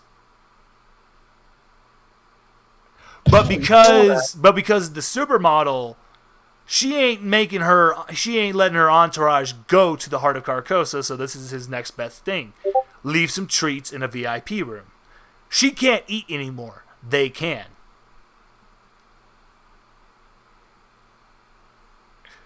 And you see an eyeball Oh, in right, the corner. because she's the only human. Not human. Yup. B, there's an eyeball in the corner of the VIP room. Thankfully, it has not noticed you.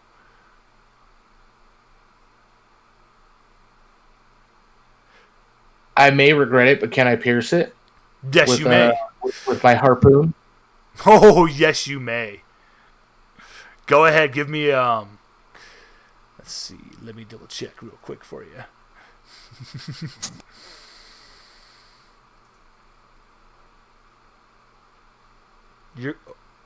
Give me a piercing.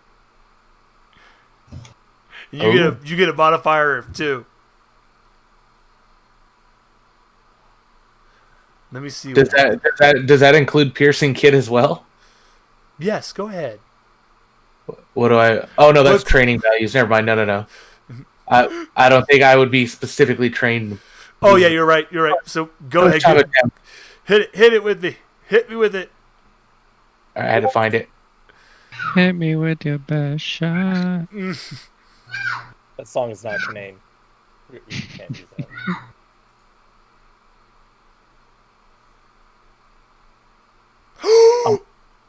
Boop.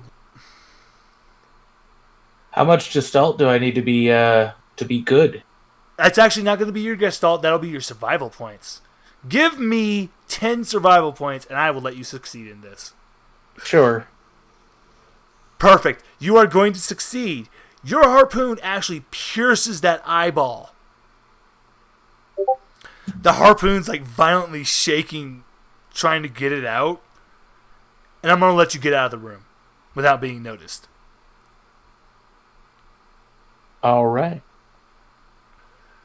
Oh, as I'm leaving, I'm gonna leave some quills in the seats just to fuck up their day. God damn it! Yes, this happens. It happens. Oh my God! You make some beautiful seat pin cushions. That's going to be a thing that happens later. Richard, you're actually outside the Coliseum. As you're looking around, you are actually going to finally notice the famous nightclub everyone is talking about.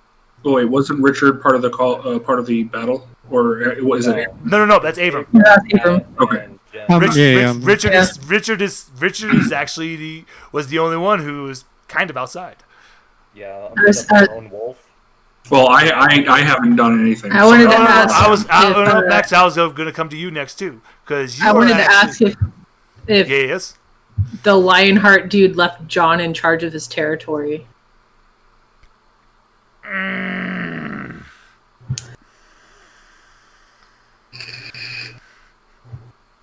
I will. So, before I have Richard answer you who his actual ward is, God damn it. What? God damn Jon Snow. What are you talking about? Prince John. Oh, I thought you were saying meant Jon Snow. No, you said Richard the Lionheart is King Richard, right? Mm-hmm. Prince John was King Richard was out doing. You know what? I will forgive that now since you explained it like that. I like that. Yeah. But no, it's his younger brother John. His younger brother John. But the word I was going to have was Father John.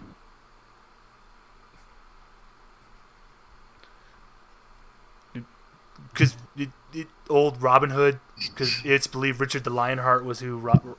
Never mind. Well, yeah, I'm still referencing Robin Hood. It's Prince John. Okay, yeah, we'll do the Prince John actually though.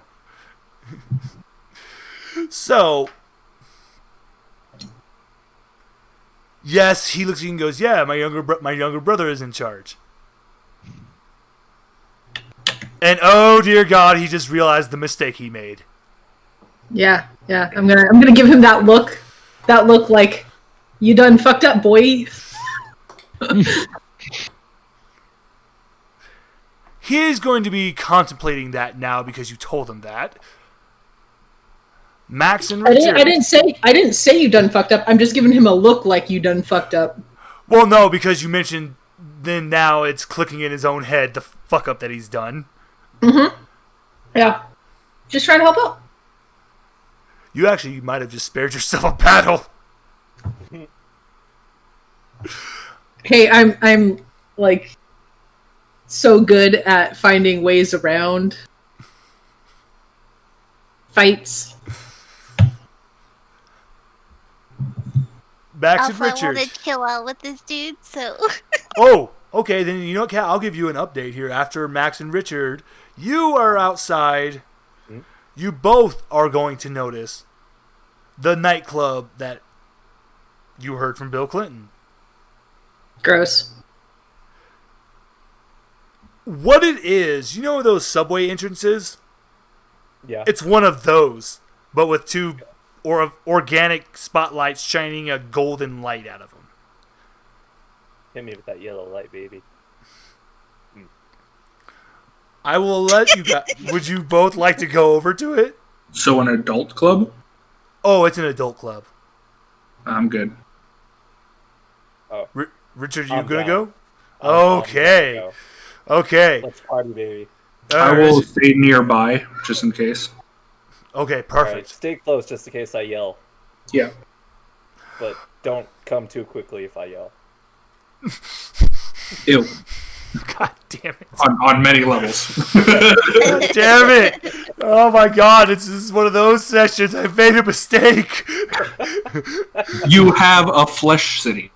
I know I do. That immediately makes it. We're surrounded by veins, bro. It's so veiny. So veiny. I'm trying to more so imagine it like I mean, I told you guys. I told you guys. A mycosynth I kind of told you lattice guys. kind of thing from Magic the Gathering, like Zendikar or so even Eldrazi, if anything. Everything's fucking fleshy like foreskin, bro. Wait, so is like the music throbbing? Like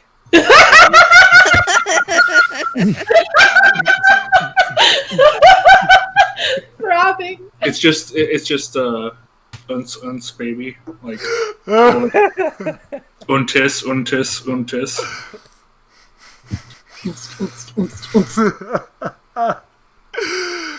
It's just do it. City, new song.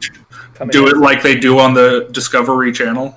So before anybody else, Richard, what you actually see for the nightclub inside, anything else, that's actually the inside of the nightclub. It is happening. It is on, but instead of purple, it's all yellow. I'll update you more about that here in a second. Cat. Oh, actually, no. B. You're getting back to where the main group was. Kat, Avram, and Jen are not there. Yep. You see Max kind of like by the entrance to the nightclub. What do you want to do? Do I know where Kat, Jen, and Abram have gone to? AIM! You can ask AIM. Oh, right. I thought we couldn't connect to the... I said you internet. couldn't connect to the internet. I didn't say you couldn't connect to AIM. Oh. Remember, I said AIM is living in your phone. AIM? Oh, right. AIM. A-M. He calls himself AIM. I think I... So I much think so, time. therefore I... No. Therefore I am. Just for some reason, I thought of like AIM, like AOL. Yeah, that's what I meant too. I get where you're going at. I meant it as I think, therefore I am.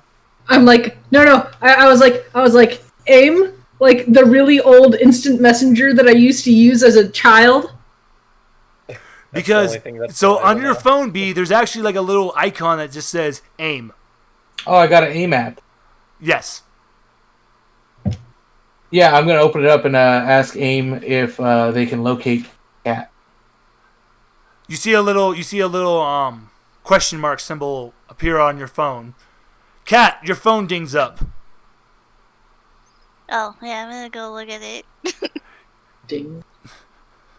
You look at your phone, and the avatar AIM takes to communicate with you guys is the little Windows paperclip. Oh God. Fucking Clippy. A little text box appears and says, "Are you Kat?" Yeah. I'm gonna write that. Well, it's going to be spelled C-A-T because it assumed it was spelled wrong, so it autocorrected. I see you're trying to respond to a text message. Would you like some help? And the next text bubble pops up and says, "Do you know where you are?" Yes. Where are you? I'm gonna just put the battle room. The little icon disappears from your phone, Kat. B, it pops back up. AIM. I was good. The Thunderdome. Oh God. Oh no, poor AIM. B, AIM pops back up on your phone and says, "They are in the battle room." Okay. Well, thank you, AIM. I was hoping it was a little more like a GPS, but that'll work too. I guess I'm going to try to find the battle room. Okay, so I'm actually going... If you want to try to make this easier, because there's cult members that are acting like ushers that lead people to and from seats. If you want to roll me a persuade, maybe you can talk one of them into leading you to the battle room. Sure.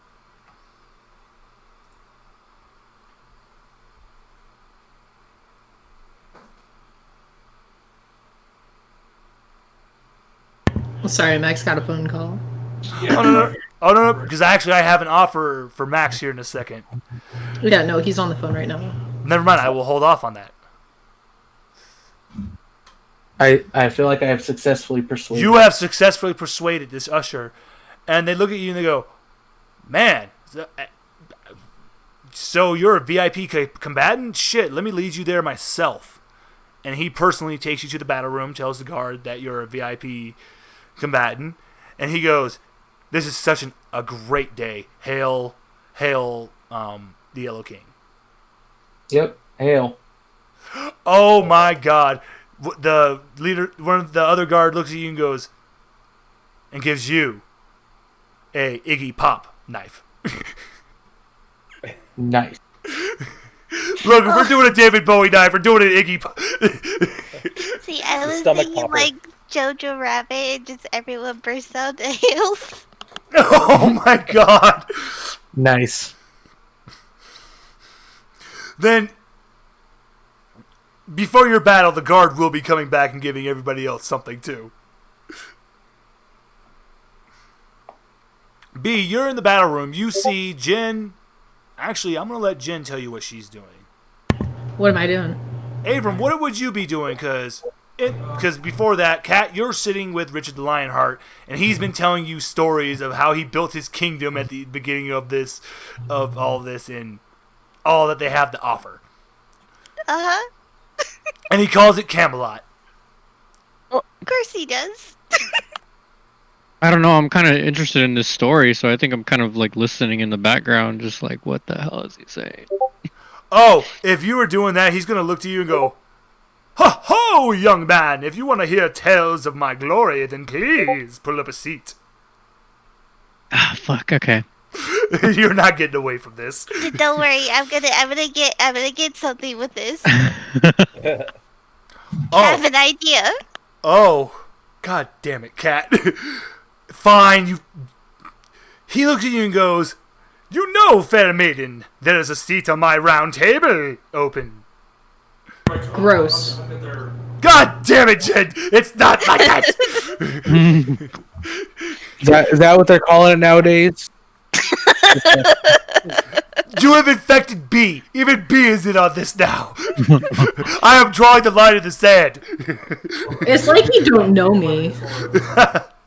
No, this is literally Cat. He's inviting you to be a member of his round table. Do you not think of where my brain would go if you set us into a fleshy world?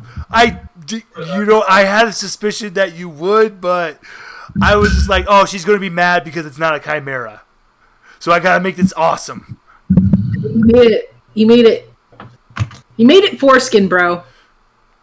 No, it was no. I mean, she hyena laughed for like 5 minutes.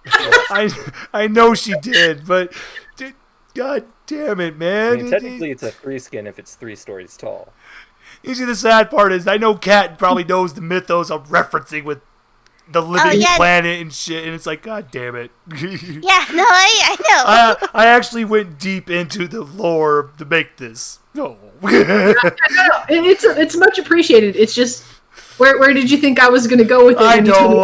Made of flesh? But you know what? I don't mind. I know you're probably thinking of, but I'm actually having a lot of fun with this. It's like I couldn't. Like you showed me that picture of the freaking towers and everything, and all I could think of was penises when you said everything's made of flesh. Yes, I missed that part when you were explaining it, so I just heard her fucking cackling, and I was confused. No, it's the kind of laugh that I get is when I laugh too hard and then I can't stop laughing and then I can't breathe, so it sounds like just fucking weird. Is like, yeah, no, that's what happened. Oh, and besides inviting you to become a member of his round table, Cat, he says, "This is my Excalibur." Oh no! Oh no, he's gonna whip it Oh out. no! Oh, it's very lovely. Cat looks away. Yes, it's very lovely. Oh. God You know damn where it. there's adventures to be had, my liege? Oh my God, Cat, you know exactly what to say. he's only inviting Kat, right? Me and Avram are just like sidelined at this point. Yeah. So the first thing he's going to ask is say, You must be a knight of the highest regard. Are these your wards? Absolutely. Fair lad. Avram. Richard the Lionheart approaches you, pulls up his might, and this sword must weigh like over 300 pounds, but he picks it up with one hand and goes, Allow me to knight you, young man. Whoa. Will you be knighted? Yeah, hell yeah, I'm going to be knighted. He goes, In the name of Camelot, Sir Richard the Lionhearted, and the Monkey King, I W Sir Avram. Nice. Jin, do you want to be knighted? Hell no, I'm a queen in my own right. Wait, do you say that out loud? Yes, I do. Cat, Richard the Lionheart turns to you and goes, You are even greater than I could have ever assumed. You are traveling with a queen? Absolutely. He drops to a knee. Now I say I am a king, but I am only in name only. I've never met a true queen. Yeah, Will you grace Camelot with your presence? Yeah, that's queen. I'm gonna kind of. Did Kat already say that we were gonna go to Camelot? She No, hasn't responded I wasn't yet. going to. I was just making sure. I was kind of going somewhere else with this, but yeah, just keep going. Yeah, no, I'm gonna. Let's see. I'm gonna say. I'm sorry, but we have business elsewhere. I can't. Oh, he see looks. your beautiful kingdom just yet. He looks and goes, It was presumptuous of me to assume that someone of such high regard would be free to just grace me with their presence. But, Yeah, did he drop on one knee, right? Yup, yes he did. I'm gonna play up this part and like stick out one of my hands for him to kiss it. Oh, he gracefully kisses your hand. Yeah. Wait, how long has it been since you washed your hands? What? He does It not doesn't matter. care. He does not care. This is a queen in his mind. right, he He lives is in a definitely throbbing going to kiss city. your hands. Yeah. I'm gonna make sure that this is gonna work out, and I'm gonna use some pheromones. Oh! You don't even need to fucking roll for this. Yeah, Because doing it. he was already sold on what you told him. No gear kit. Yeah, no. That's what's so great about like spells like charm. If people already like you, it's pretty much like. So go ahead, roll, and you know what? You're getting you're going to get a modifier of 3 Oh, sweet Jesus. because you have affected it this much. What? Wait. Oh my god! I didn't think it would fail. How did that happen? How did that happen? How did that happen? Is there a modifier wrong somewhere? I don't know. Usually it's not the exact same number as what it was before. Okay, but here's the thing, though. You still have successfully made him believe you're a queen. Yeah. Once again, it's because you don't know how to control which pheromone is which. Yeah. Oh no. I have to do this because your guys' minds have been in the gutter. He has a raging heart on now. Okay. And he's just, no. Well, that's probably not too far off of the one she wanted. Oh no! Oh no! My scepter! He just says, "Oh no! My scepter!" and runs to cover himself. Yeah, I'm hot. I know it. This works in whatever favor that I wasn't expecting. Is there any, you can comment on the situation, or you can try to take a look at other gifted I around. thought Brian wasn't there. No, I he's got there you. now. He's there. I'm just Oh, yes, letting okay. this one go down. That's you guys dug that hole. Before Well, anything technically, else, Jed dug that hole. before anything else, Max, someone's come out of the club, and they're holding a cup. If this image, this person's definitely dressed as like the sleazy club goer. Like, this is the type of guy that you're like, you do not leave your drink alone around. He comes up to you and goes, leave your drink alone. Yeah, do not leave your drink alone around him. You come back and it's fizzing, you know why. Yep. He comes to you, Max, and goes, "Well, hey there, brother. Can I offer you a drink?" Uh-oh, Max. No, I'm good. And he's looking at it, he's just like, "All right, cool, man. Cool." This is basically Matthew McConaughey from Dazed and Confused. Is that type of creep. So, you just gonna hang out here? You gonna come inside, man? A lot of pretty ladies. Okay. Oh, Max, I'm so sorry.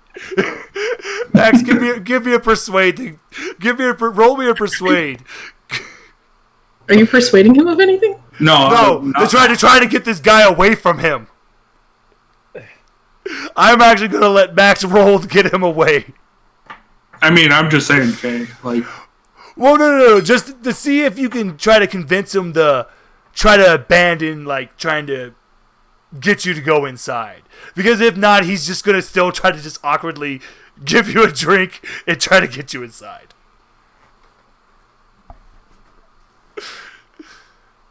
I mean, I'm not trying to convince him to stop. I just. Oh, okay, you're just doing the thing of, like, just standing there, like. It's just. Max is being himself where somebody's going to come up and talk to him and he's just going to be like, okay, and just let them continue on. I'll let a person. He'll let them continue on until he finds out the information that he wants, or just to make fun of them later. This is fully in character for him. Yeah. Oh, you know what? I like this even better because he's just trying so hard. I'm actually going to roll a D100 for him. My favorite. So. Yeah, it's your favorite way to fuck. Oh my god, yes! Yes! Too bad it wasn't 69. Oh god, no, because it's a higher number. Because if it was lower, I was just going to have him keep his stupid spiel going on. But because it's higher, he's starting to question himself. This is like one of those people doing time sales, but his sale game is going so bad that he's just like, come on, man. Look. I'm telling you, it'll be really cool if you go inside, man. Please. Don't make me go in there without you, dude. I'll get in trouble. Why would you get in trouble? Okay, yes, good.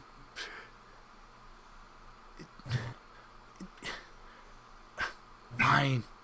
He's looking at the walls to make sure there's no, like, ears or eyes or mouths.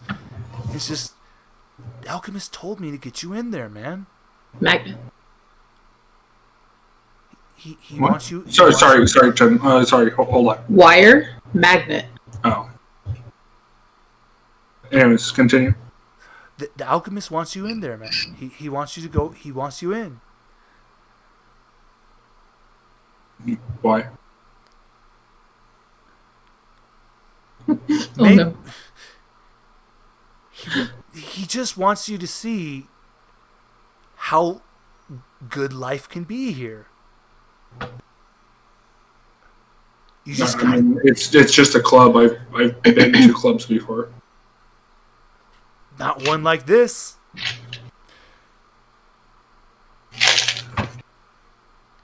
And with that,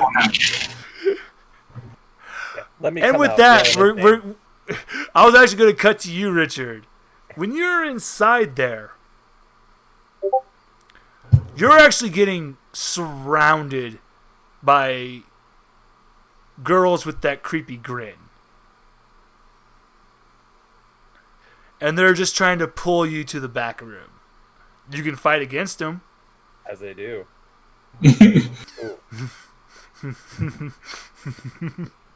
Now, do you want to go with the girls, or do you want to try to fight against them? I'm definitely going to fight against them, though. Because the grin's a little too creepy. You know, they normally only smile like that with one in my hand. It outweighs the horny. Yeah, it outweighs the horny. Creepy outweighs the horny. The ratio is about 3 to 1 right now. Okay. I know. So, Richard, you're actually going to roll for me. I actually want you to roll a composure. No modifiers, no nothing. Just give me a straight composure roll. Because as you're fighting against them, you're still just trying to keep up the image, like, oh, no, it's all good, it's all good. You don't want to show them that, like, I don't like this, I'm getting creeped out. Right.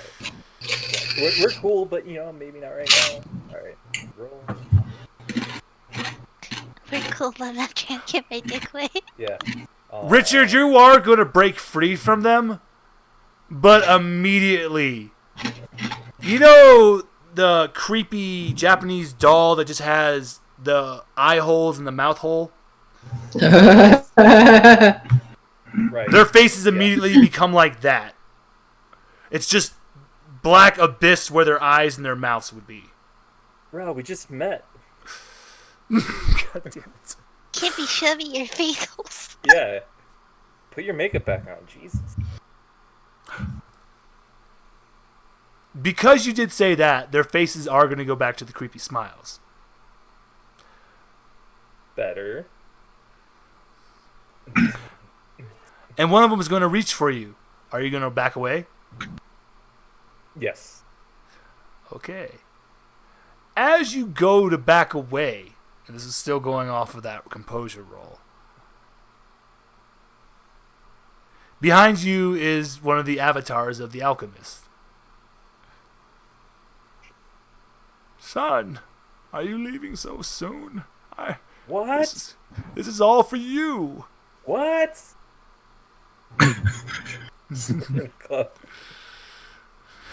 And now we're gonna act. Right?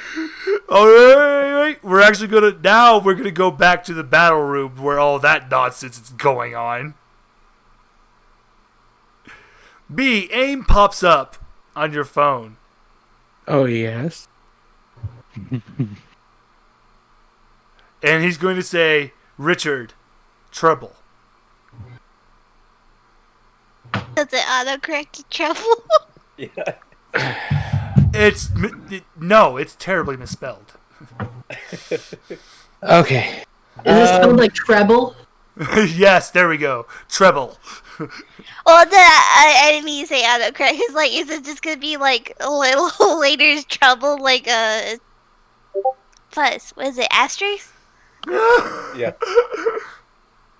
Okay. There we go. Perfect. Yeah, I guess I'm gonna find a way to leave this room. Oh, you don't need to find a way, dude. You're a VIP combatant. You could leave out whenever you want. Oh, we can just go in and out when we want. Okay. If you guys wouldn't have gotten that consideration of being a VIP, they would be forcing you to stay. Because you tricked them into believing this, you can leave whenever you want.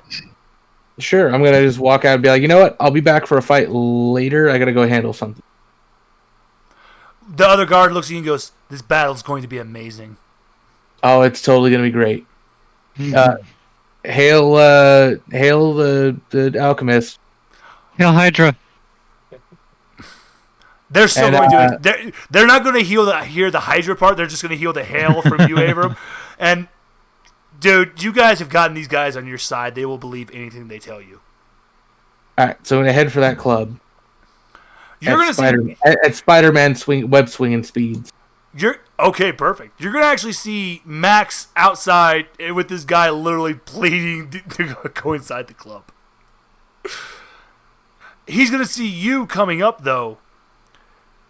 And go, even before he can get his stupid line, his spiel out, you go inside. Actually, is there, I know this building's probably made of some fleshy stuff, but is there any sort of a window from the top? Unfortunately, no. Okay, yeah, then I guess I'll go inside. Hi, Brian. Just hear it. All right. Just like swing by, like, hi, Max. Bye, Max. The guy looks at you, Max, and is just like, see, he goes in. Why don't you go in? Come on, Max. I'm making my job hard. I'll be your best friend. Wait, Max. How mad would you be if I stuck you with a web and dragged you in? I feel like I may need a hand on this one. You could sure try. I'm going to attempt that. Okay. Okay, you know what? You two are just gonna roll 2 D100s. Whoever gets the higher roll will succeed. All right, we're I'm rolling. not higher. going to resist against it. Oh, never mind. You're not gonna resist against it. Never mind then. No. Okay, B, you will easily successfully rope Max, but this is gonna be one of those cartoon situations where Max, would you be groaning the entire time, just like, God damn it? I'm going to assume that there's something wrong. If B just if I just came like web slinging by and like slingshot it in, he's probably like, yeah, there's probably a problem in there. Yeah.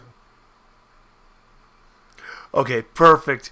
You guys get inside, and you see the alchemist with his hands are not exposed, it's just the sleeves, but they're on Richard's shoulders. This is alarming because Richard has gone like dark purple, so you know don't touch, but the alchemist is freely just like holding on to him like, come on now, son, let's go on to the back. I use my magnetic powers to extract some of my blood out of me to create a knife to like a blade to essentially chop the hand parts off at where he's being held by the shoulders. Oh. Ooh. Yeah, I'm also gonna toss Max my Iggy Pop knife. You're easily going to cut these off. You don't even need to roll for them because this is just the avatar of the alchemist. What you cut off and what you're going to see underneath the cloak, the hands, they look more kind of like a combination of lobster claws and tentacles. Mm-hmm. Oh, you're doing that. Mm-hmm. I fucking hate the mind things. The tentacles shoot out from underneath the yellow cloak and pull him away. And from inside the cloak, what was a kindly old man, like the shape of the eyes, changes from that to a younger face. Pulling back the cloak, you finally get to see what the alchemist looks like. And underneath, you see eyes all around the head. And on the mouth, this isn't like you would expect from like a Cthulhu entity with the tentacles coming down. No, this is a what is it? It's the tube. But it reminds you of a mosquito. Yeah, they're basically mind flayers. It's that. It's the general idea. Of mind flayers, yeah. I knew back from when he showed us the picture with the tentacles. I was like, oh motherfucker, I hate that. Those are the worst ones. And you see it's right underneath where that I can never say what those are, but the two. Proboscis. No, it's wait, what is it? The Proboscis. Thank you. Perfect. Exactly that. But it looks like a mosquito needle. And right underneath that is a mouth. And gone is the kindly old Deckard Cain like voice. And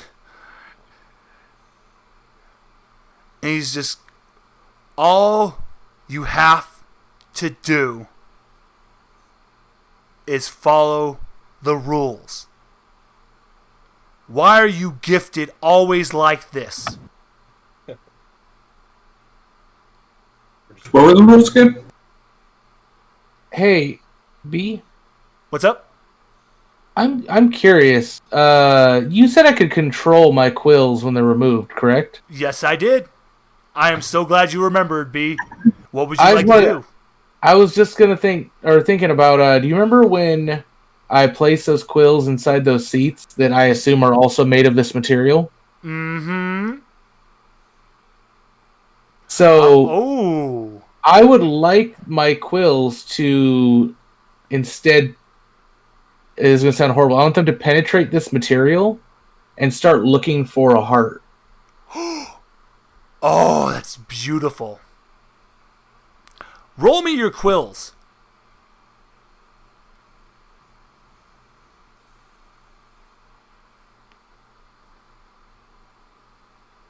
Oh no! What's actually going to happen now? Your quills were in the process of going through what this gigantic, massive circulatory system. But as they were heading towards the heart, they started getting sucked up. And B, the creepy lobster hand tentacles reform, and out of the fingers pop up your quills. He looks at you and goes, "Nice try." What? No, those aren't mine. Wait, just so we're clear, the heart's like in the city, right? Like it is. It's in the center. It's in the center of the town. That's how Cat. All the time you've been calling him cocky and everything. That's exactly why he did this. He figured no one would ever would just waltz in the center and try to attack it. Oh, good. My plan is gonna possibly go well then.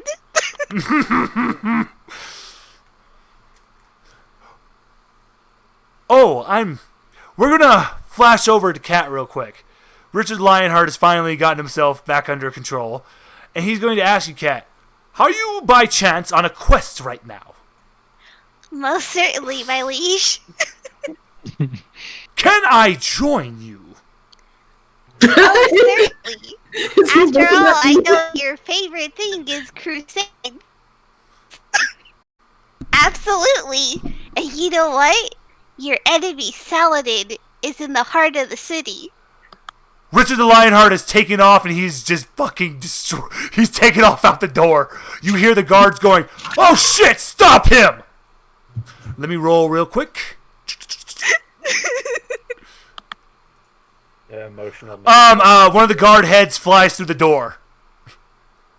Oops. Yep, it's the history nerd, my dudes.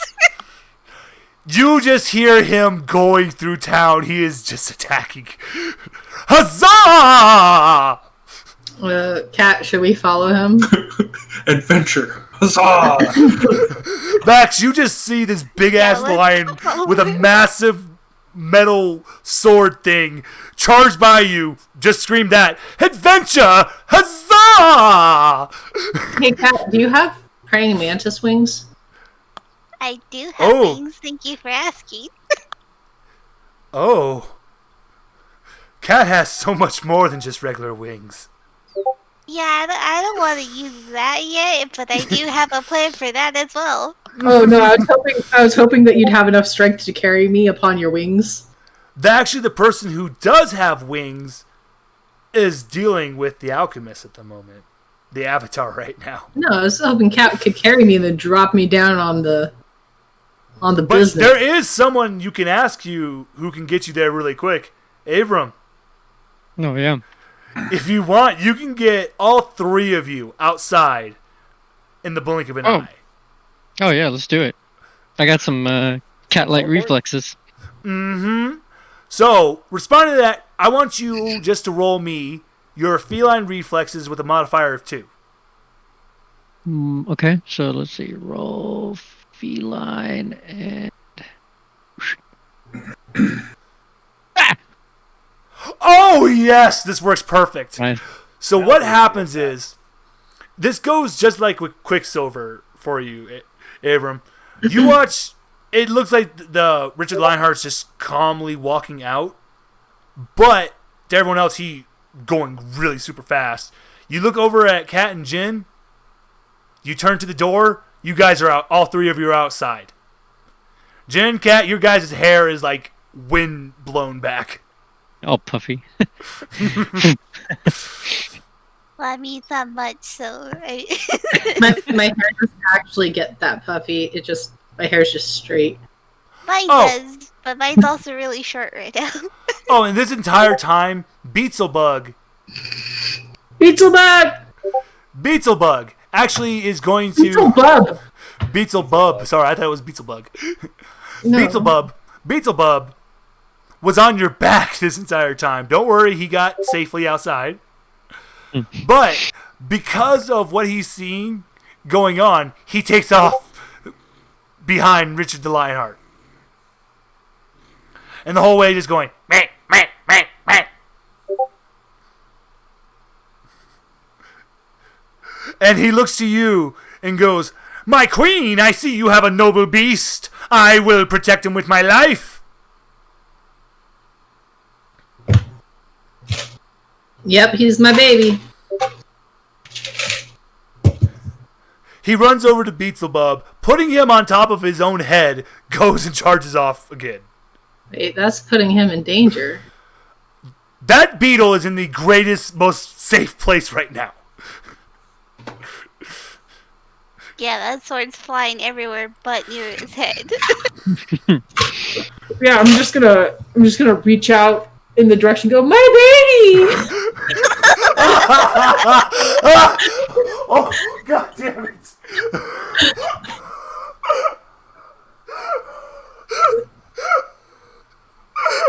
You killed him.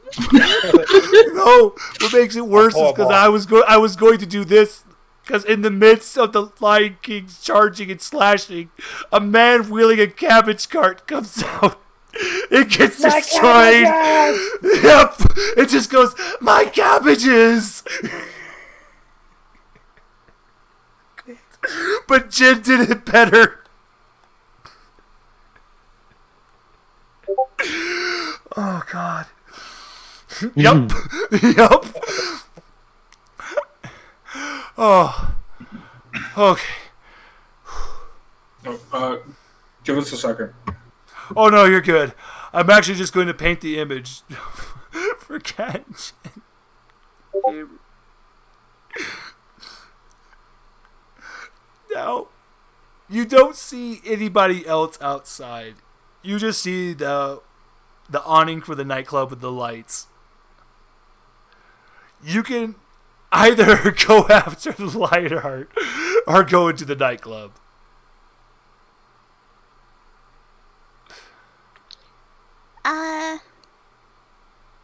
I mean, we should probably group up, yeah. Alright. Yeah. Cool. You guys are going to get down there.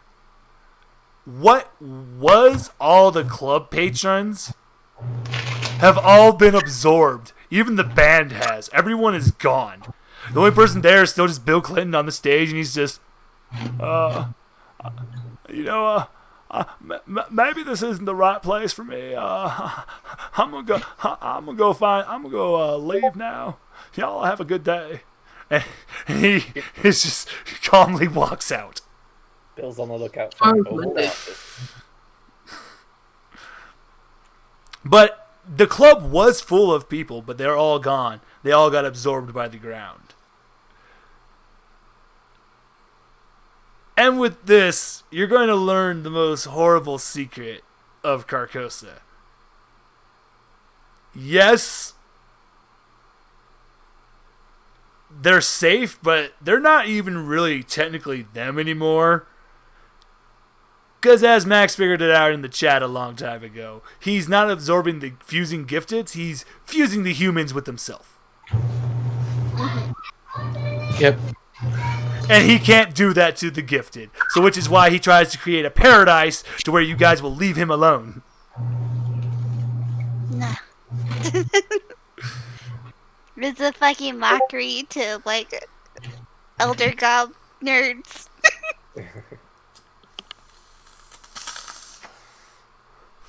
With that one, Kat, I'm going to actually let you say that out loud. And he's going to get mad and go, you ever heard of a Shogoth? That's pretty much all they are. I can't even with you. I'm so fucking upset.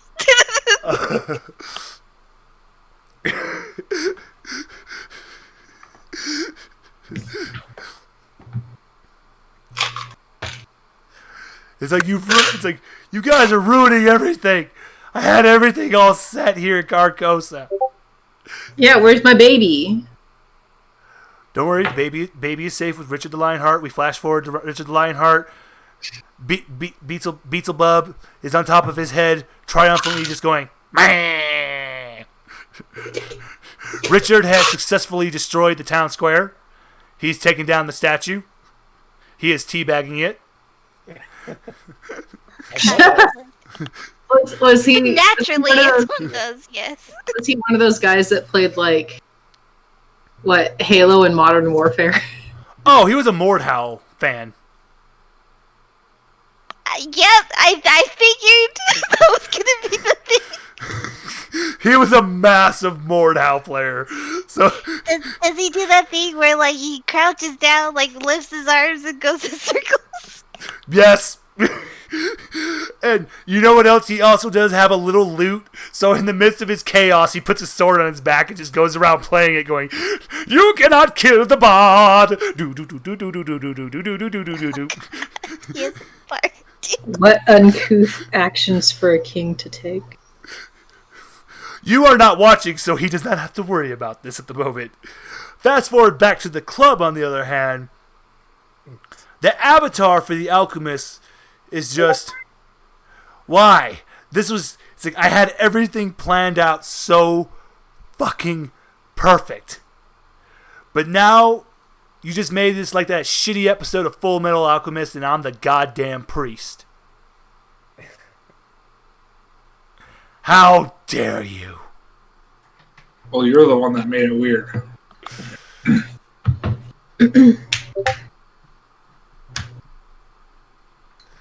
As long as you didn't touch him, this probably wouldn't have got to this point.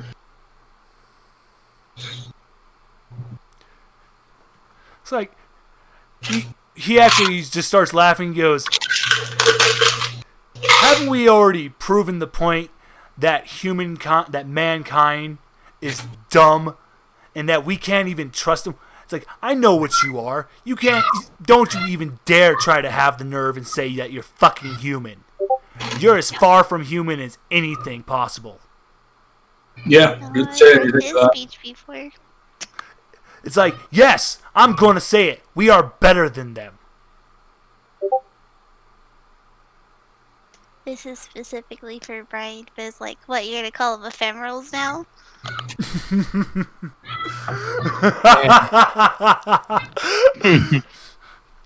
Cat, a vein is bulging on his head. Like, that's a specific reference that is a pretty sick burn. Oh, you have just made him so mad. It's like you have the nerve. It's like you know who you group are. You're just as bad as the child of Adam. Okay, you're just as bad as the sons of Adam. You have all this power, yet you do nothing. What are you trying to do? I'm making it better for us, the gifted. We're the ones that need to rule this planet now. We're the ones that can actually survive. Why the fuck do they get to have a second chance? Do you think that all the people that aren't stupid in human society became gifted?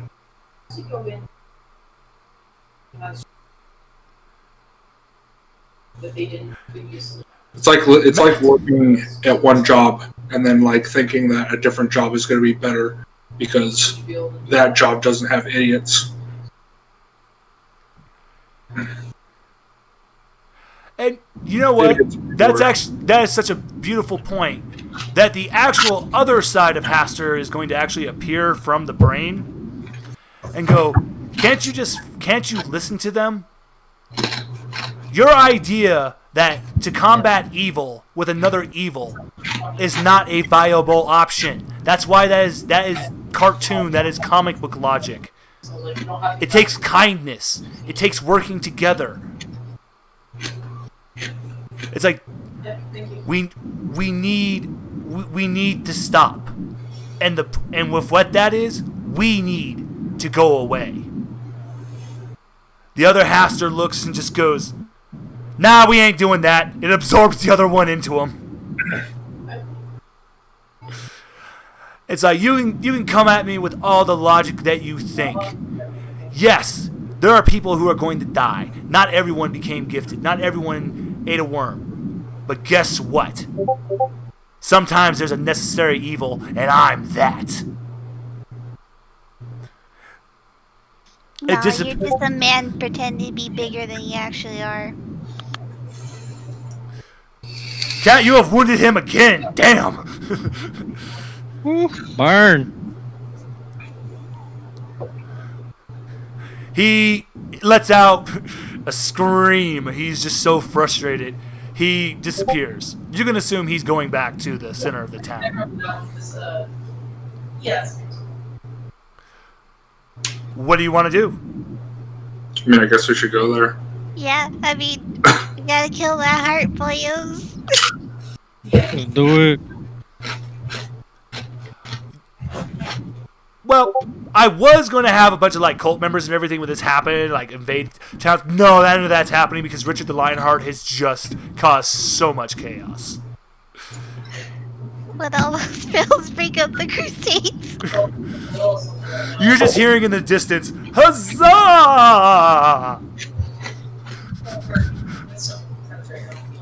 I can't think of that without that fucking video now, though.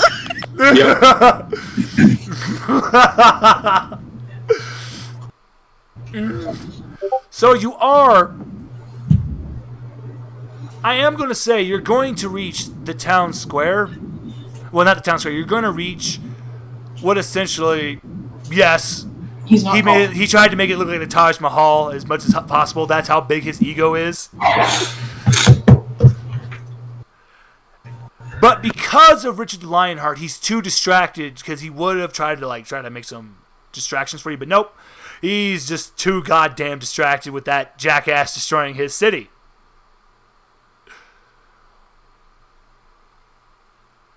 B.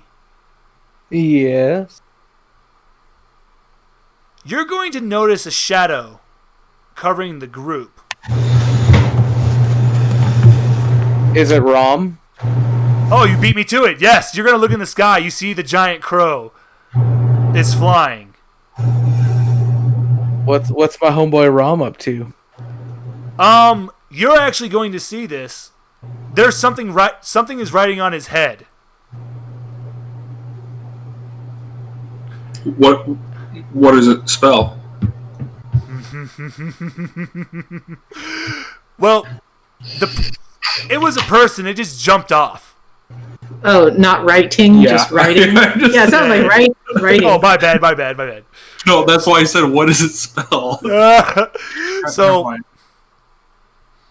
B, what you're noticing that just jumped off Rom, all you see is a really long nose. Gross. Is it a Pinocchio?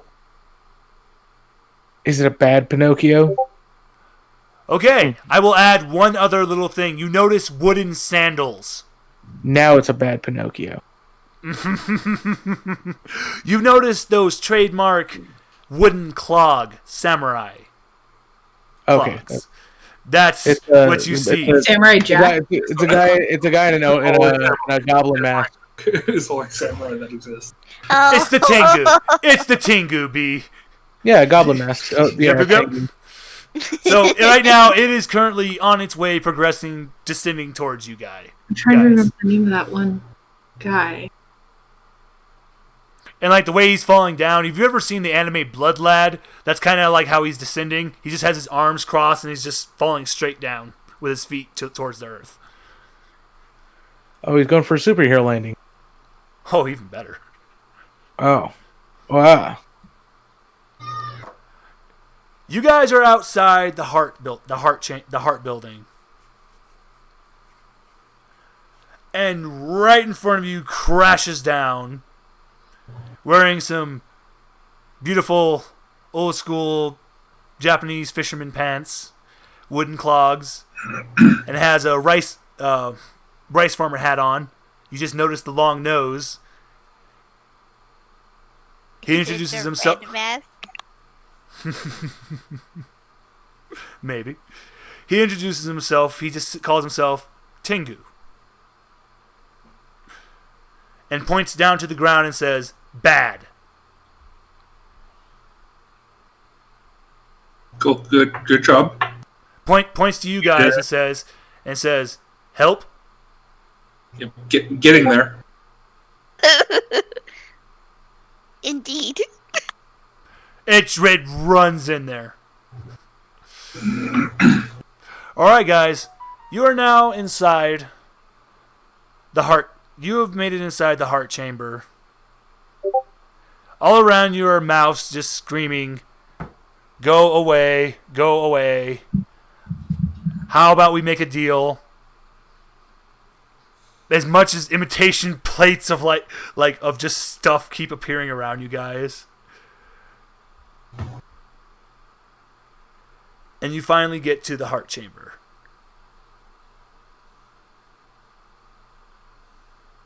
Tengu got lost along the way.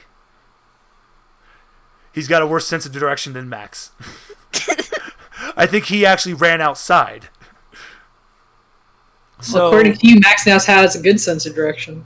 Well, before that.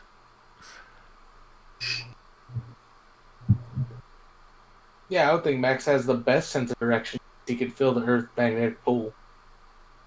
Oh no, now Max is basically a walking compass. He has the best sense of direction.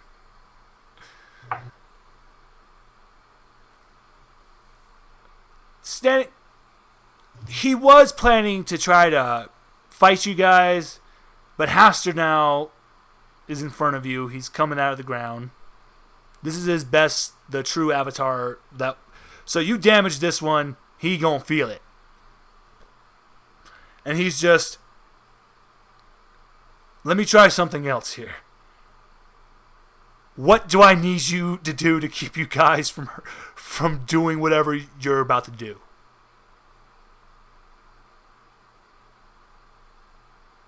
Got any worms?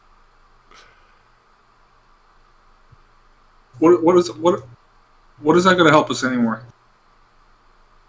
Well, I thought the majority of what we were looking for was to get that little girl a worm, so she didn't get eaten. Did she get eaten? But if we take care of this. Did you say he was wearing a nice silky robe? He is wearing a nice silky robe. Mm-mm. I like that robe. But I want to put that on. Yeah, I know. That's why I'm saying it. I was like, I like that robe. But this is my robe. I don't. What? Are you denying the queen? Oh no! yeah, I'm gonna go along with Kat because I'm just gonna stand there and kind of do that you dare. You've already taken so much from me. I'm literally giving you guys, just leave. Just let me have this. I want the rope.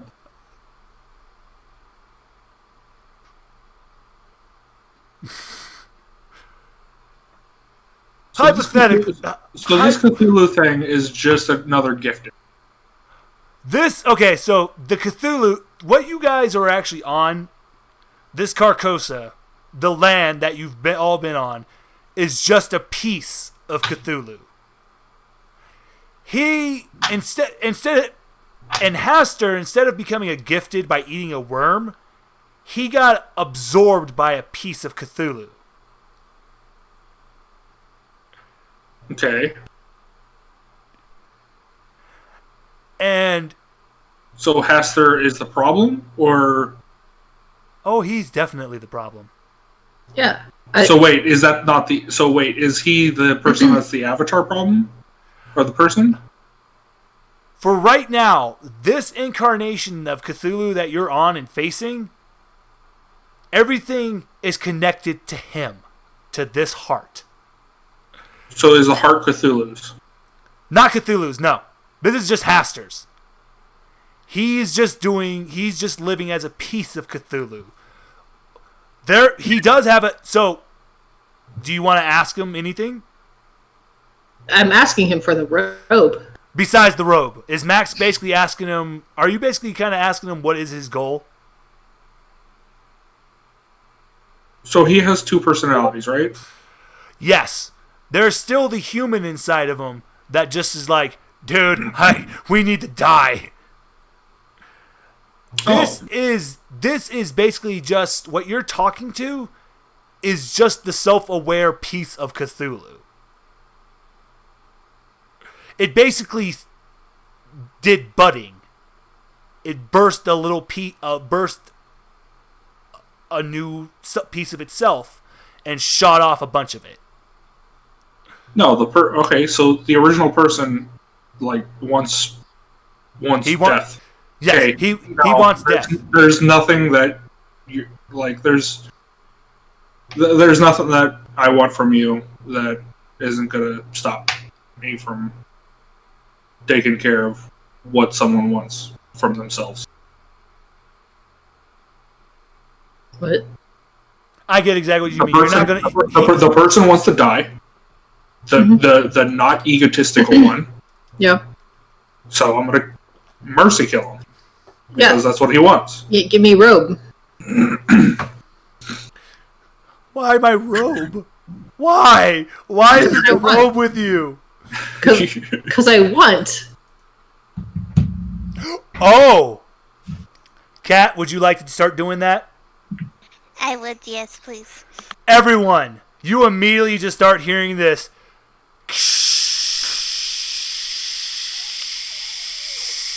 Like a lot of... You said it was going to make noise. Okay. Oh, yes! Keep going. But, you're seeing Kat. Kat, you've actually kind of got your arm like how you would do for an Aijutsu draw. You see Kat getting her arms ready, but her back she's gotten wings that are shooting up now, and there's a ton of steam shooting out of her back. Oh, she. Kat, hit me with that Firefly boost. Okay. You're actually going to do a modifier of 3. Okay. I'm glad I didn't choose Firefly, because that was definitely like one of my top 3. What Firefly ability is this? I'm actually going to... So, I actually got to... Kat, no, Kat, do you want to spend 10 survival points to make this a success? Yeah, I'm just laughing. That's like, of course I did. Of course, if I want. Yes, I would. Yeah. But Okay. that's why this is great, how easy it was for her to fix this one. So, what this is Kat's blood is boiling at an intense temperature. Dude, she hot as fuck. Your guys are actually starting to see what looks like lightning is sprouting up all around her body. And she's gone. All you see is a dust cloud. She's gone. Kat, you fucking cut the heart in half. And right in the middle of Haster pleading with you guys. He stops, turns and looks back, and just sees the steam escaping your body. But the most important question is, did Jen get the robe? Yeah, that's the most important question. Because I want to look like a queen in a fucking robe.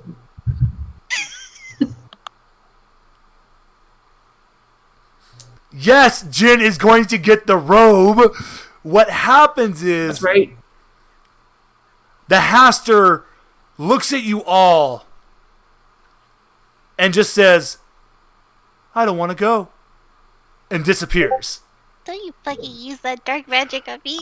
I don't feel so good, Mr. Stark. Yes. Especially don't use that one. I'm actually going to use that instead. He's just going to look at Kat and go, I don't feel so good. And disappear and crumbles away. The robe is left. Until the end. Wait, what color's the robe again? It is a beautiful gold silky robe. Yeah, I'm gonna wear it. The city actually starts to go through the Thanos effect. It's just turning to gray ash and fading away. The group entourage falls out of a building. It wasn't that high, thankfully, so they just go Oof! Lady Estelle just goes, this place sucked anyway. Let's go, guys. And as they walk away, like they're not gonna say hi to me. There's a forlorn, loving glance from Corey, and Penelope hits him upside the head with a crowbar and says, "I'm going to get you yet." She says that to me? Yep. Is she just beating a human with a crowbar? That seems dangerous. Wait. When she says, "I'm gonna get you yet," is it like a threat, or is it like what? That's like, I'm gonna catch you. Okay, I'm actually going to use. I'm actually going to use a line. One day, whatever that song is. If you guys, the best way I can put this is it's kind of threat-mantic. It's threatening but romantic at the same time. Oh, I'm gonna blow her a kiss. She just turns red. I have a fear boner. Oh, and B, she hurts. Are you going to say that out loud about her beating Corey in the head with a crowbar? Sure. She's going to look at you and go, "Oh, he's got a hard head. He holds up well to things." He has a hard head. Okay, then. And he's literally just going... Pretty sure she's making him kind of retarded. Penelope Fancy Pants is still chasing the same butterfly. Lady Estelle just Butterfly? Yep, she is just chasing a butterfly. How this normal butterfly is around, we will never know. Do I get my baby back now? Oh, Beelzebub happily runs up to his mommy going, meh, meh, meh, meh, meh. Yeah, that's right. I give him pets.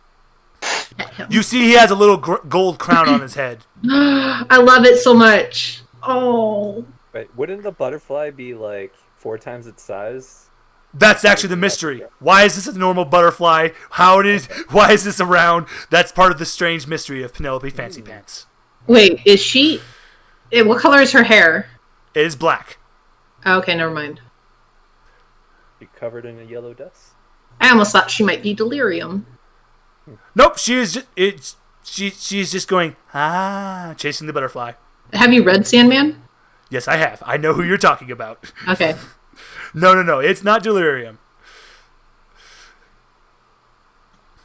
So... The mystery could be she's part anglerfish, and that's a trap.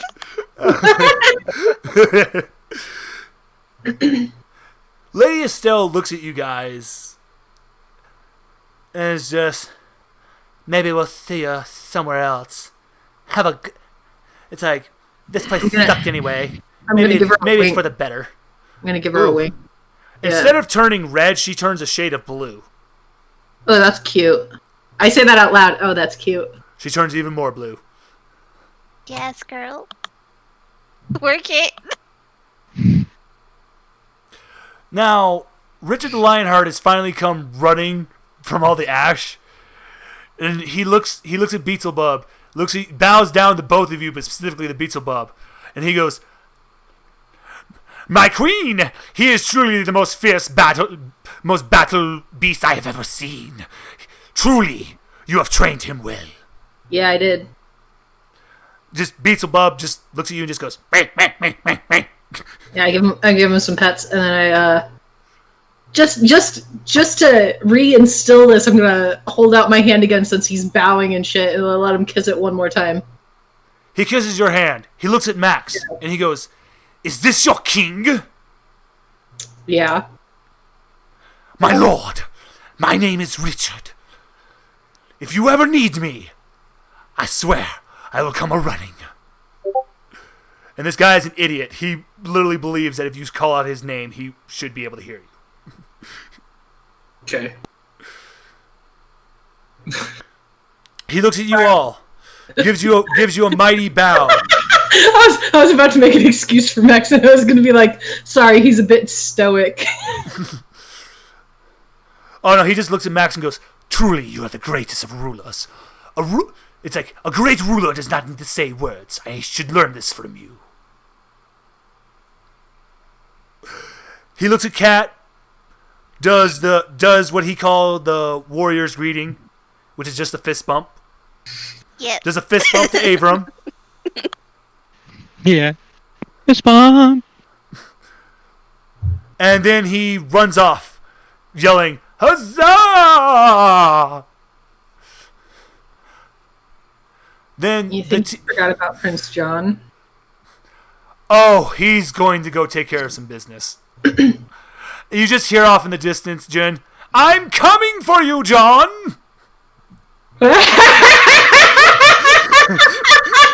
Gross incest! God damn it. God damn it!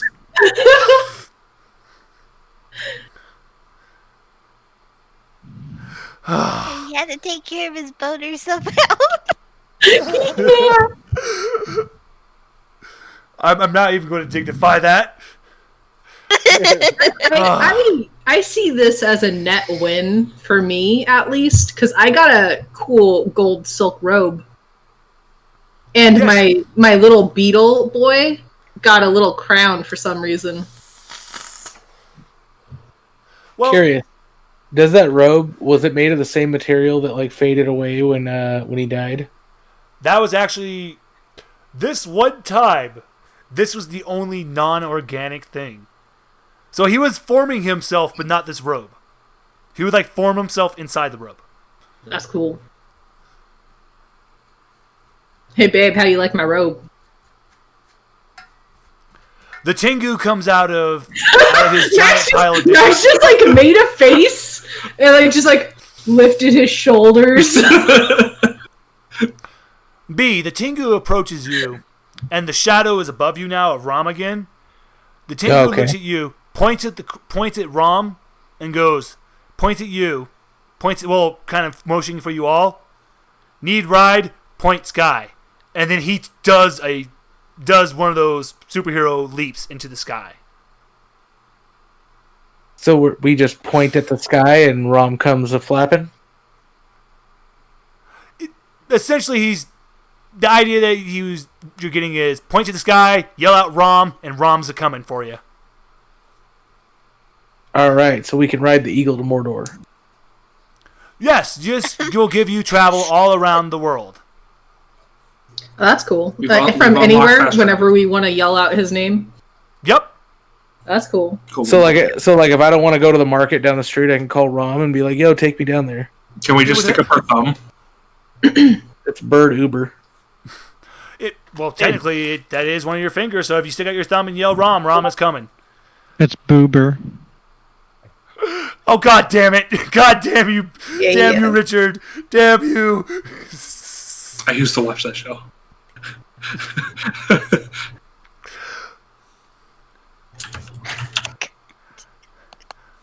I was thinking. Now since the illusion of Carcosa has faded, yes, you guys were in what was Mexico, and over a mesa, on a mesa, Max, B, Jin, you're gonna see sitting with his arms crossed, looking kind of like Goro, is what you assume is Shiva. He's not looking at you guys. He's just got his eyes closed. He's just sitting on a mesa right now with his just looks like he's just meditating. Well, howdy. Oh no, don't worry. You're not super close to him. Oh, sorry. Well, howdy. Oh, now he actually does. He will hear that.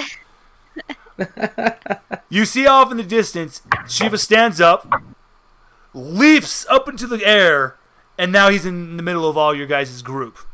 What does he look like? Shiva looks... Okay, now since Shiva is fully in front of you guys, you see he has 4 arms, and on his head he has 3 faces. Also, is he blue? He is actually red, Oh, that's weird. because you can feel the intense heat emanating from him. Warm. One face has monstrous fangs, kind of like an orc fangs. One face is gentle and soft, and the last face is kind of stern. The stern face turns to you all and goes, "Did you get rid of this?" Yes. Yep. It turns its head to the soft face. And it's just, "You did me a big favor there. He was encroaching on my territory. This is my lands. And if you do me a favor, I owe you a favor now." Favors for favors. The soft face turns to you, Jen, and goes, "Well, that's the law of the land now. Sweet. Might makes right, and if you do something for someone else, you better pay it back." Oh man, we could fight for what we want? Hell yeah. Shiva looks at you. Shiva looks at you. Goes, "Well, in my lands, that's definitely the rule. Definitely what? That's definitely the rules. If you're strong, then why should anyone hamper you?" Sounds good to me. Voice. It's like the third Riddick movie. And he looks at you and all and goes, "And you all must obviously be very powerful if you could take care of something I couldn't." We get around. We try our best.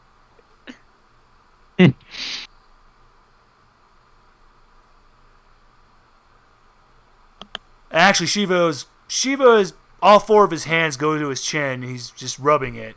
Well, all of his chins. And he goes, "Now, I know you just did me one favor, but I'd owe you an even more of a tremendous debt. Maybe even some of my lands, if you could do me another favor." I'm listening. Go on. He's going. So, he wants to know, do you have a map? Something like that. Yep. Perfect. You guys pull out your map for him, and he's going to actually start telling you some information. Where you are now, he says, "This is my lands, Shiva lands. South of us, that's where that big snake starts to control in the waters. To our north, the middle of that map, that's that stupid monkey. If anything, that's his true land. To the east, that little peninsula, that's where the last remaining humans are gathering. Here, though, this is where my problem remains. This was the land of Fenrir. But a new entity has come. His name is Nidhogg.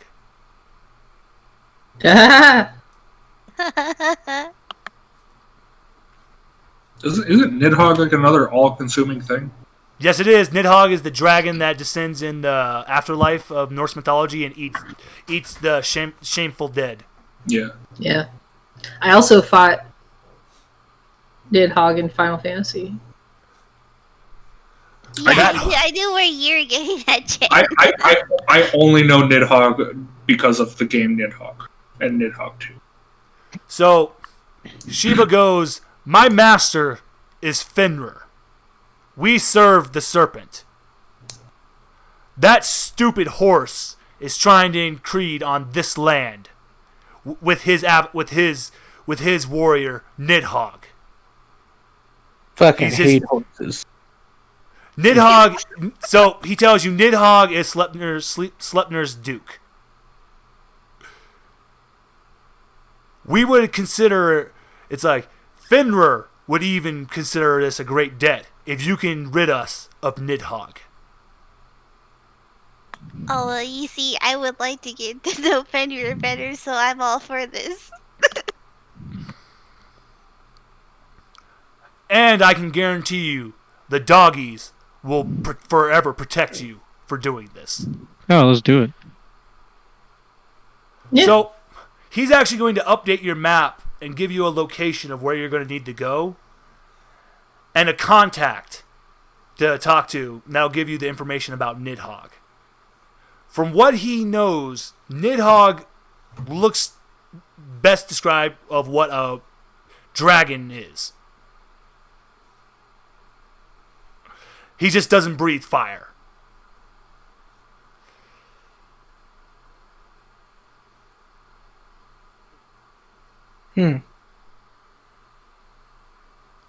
But if you do take care of Nidhogg, that will be a tremendous blow to Sleipnir, and he will never again try to encroach on these lands again.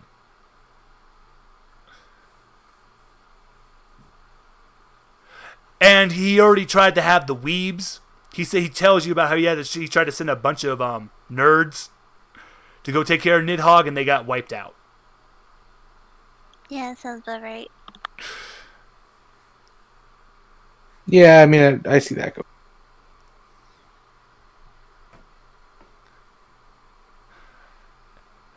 All right, and he will also tell you that with doing this, you will basically be high ranking in the Shiva polls. Oh yeah, we're gonna be Shivans. The Shivites. Is it Shivans or Shivanites or Shivites? I was actually going to say Shivanites. And Devonians? if you want to work with him, all he asks is let him put his mark on you. So no one will fuck with you, because they know you roll with Shiva. Well, where does it gotta go? It's going to go on your back of your hand.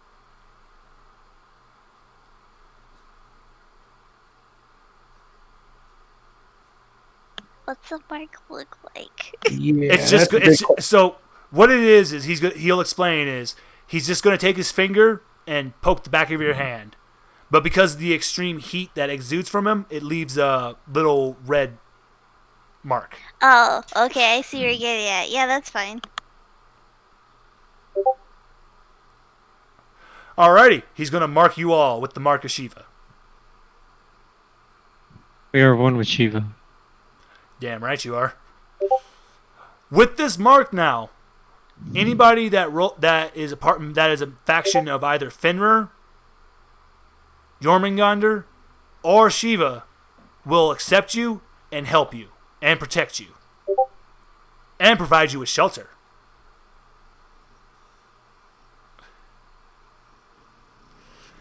And Shiva's faction controls the railways.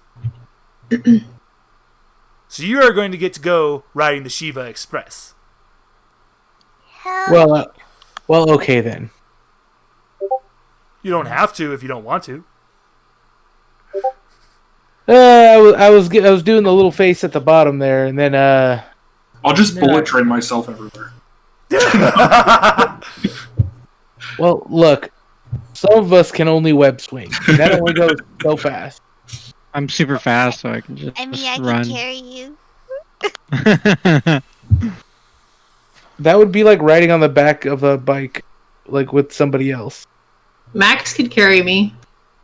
He could make one of them discs out of his metal stuff and just let me sit on top of it. Well, he was just assuming that you guys would want to relax, maybe not have to worry about anything going on. Yeah. Yeah, no, see, I'm down with that. Yeah, I'm fine. I'll take a mark on my hand. Maybe we have that and giant bird thing apparently. Yep, and you have access to Rom. I'm a little sus when it comes to my hands. That's where my webs come from. My money makers. Yeah, but it's the back of your hand. So. He's not going to damage your where your webs come from. This isn't one of those things where he's going to hamper you. But I know what you're saying. It's like, no, don't. They're my money makers. I got them insured. And now you guys are proceeding to head towards Nidhogg. And I honestly thought, yeah, you guys figured that shit out so quickly. So you're all going to get another 30 Gestalt points. Hell yeah. Woohoo! Turdy. Do we put that in or? Yeah, I'm putting it in right now. I'm putting it in for me and for you. I actually already have 60. But for Cat, Another you get 20? Cat, you're going to get an extra 15 for all your interactions. Okay, Cat. But she kept destroying me every time. It's like, oh man. One thing I know is the fucking Lovecraft mythos Yep. and the fan history, and both are in one session.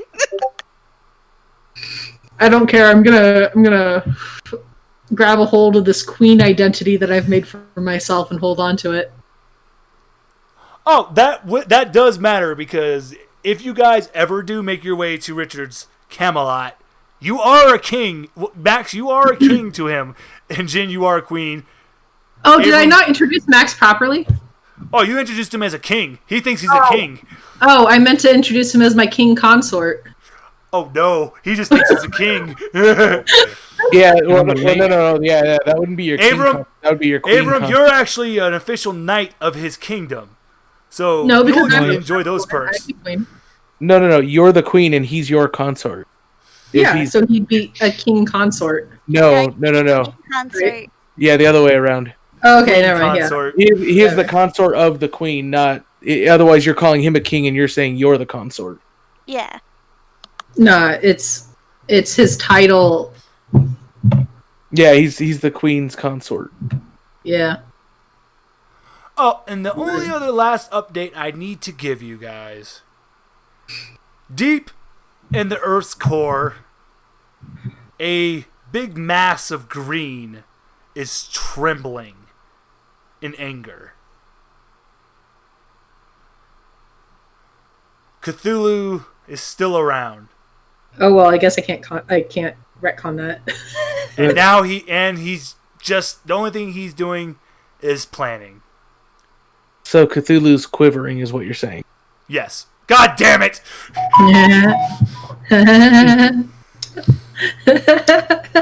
Cat, you made Cthulhu quiver with your piercing. You could almost say that he's shuddering. Whether with rage or fear or ecstasy, who knows? Anticipation. Or anticipation. Ecstasy.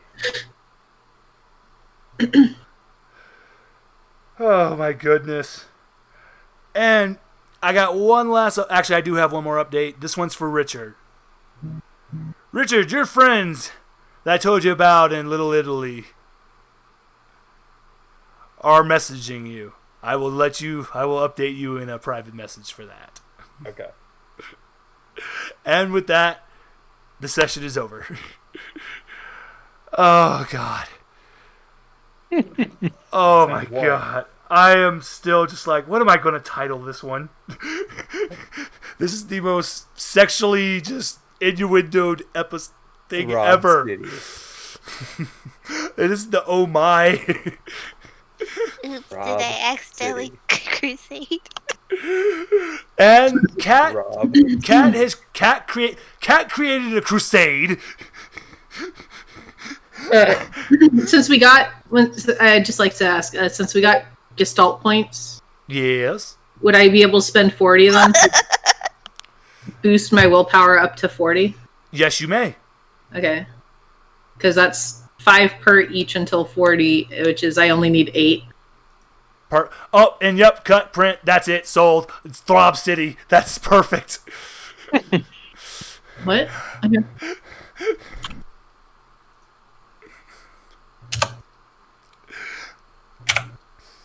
You said, so it's 5 per until you hit 40? Yeah. Yep. Okay. And then I once don't you know hit if we'll update, because that was 57 before anyway.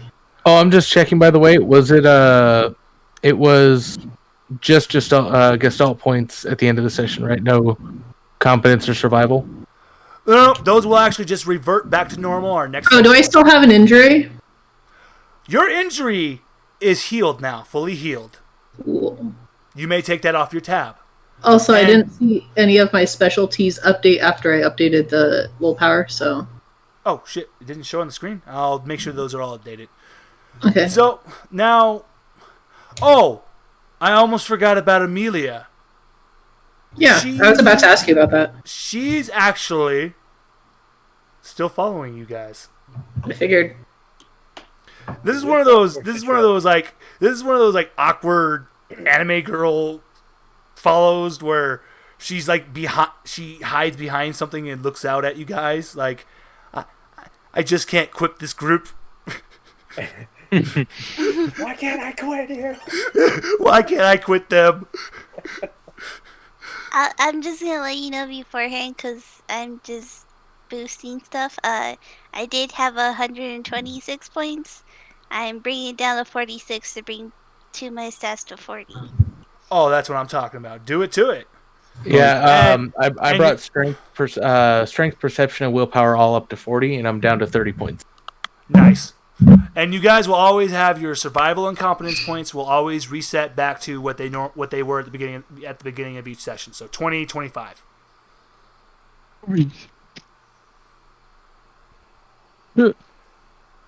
But I must have been saving them because I had 50. Yeah, I have 55 survival points. Yeah, I have 45. It was actually nice to see some failures come through.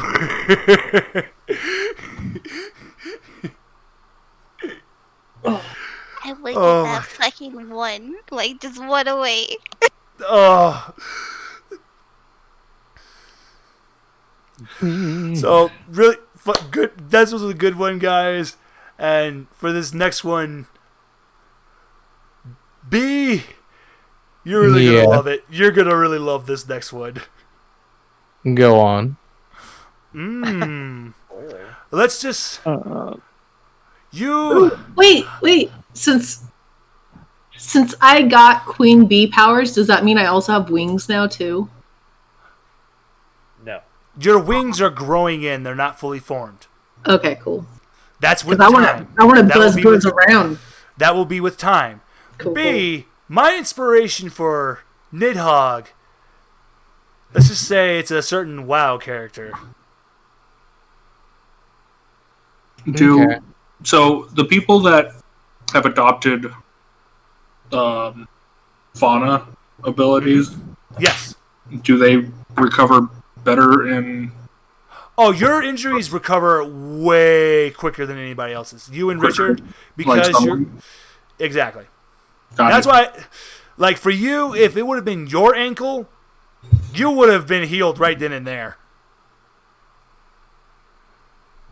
Got it. Richard, I got us with the sunbathing mirrors.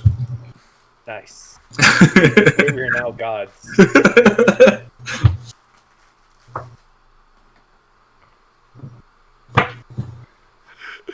Oh man, you're gonna have fly wings.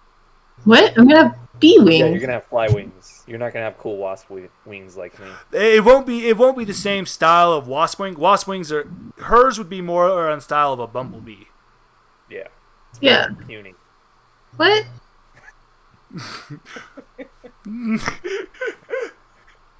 Oh, sorry, I'm still role playing as toxic. So. You are fucking toxic, bro. He can't control it. Even his words have become venomous. So Cat chose lightning bug. Mm-hmm. Abram chose a cheetah. That's why he can. So that's why he specifically has reflexes that are really fast, and he has what I call the cheetah sprint, which is where he can do an insane burst of speed. But not for a long distance, right? Exactly. Mm-hmm. So, wasp, cheetah, lightning bug. B chose a porcupine. I just wanted to take a fun little change on it with quills by making them actually technically alive. I like it. So they kind of like an octopus arm, where it's like sort of alive and an extension of like the owner's nervous system. Exactly, and that's why he can still control them even when they're still separated. I dig. He still has that latent connection to the nerve endings. Unfortunately, they can be eaten by the king in yellow. It was unfair. He just had an unfair advantage because his body was basically nothing but filtration systems. That's fair. Because he was basically what Cthulhu is a combination of like a mosquito, a sea anemone, and a sea cucumber. So if we touch him, does he jizz everywhere? God, It just doesn't end. That's an important question. I mean, I clearly did. So. Oh God! Magic touch. Well, now we know why he was quivering.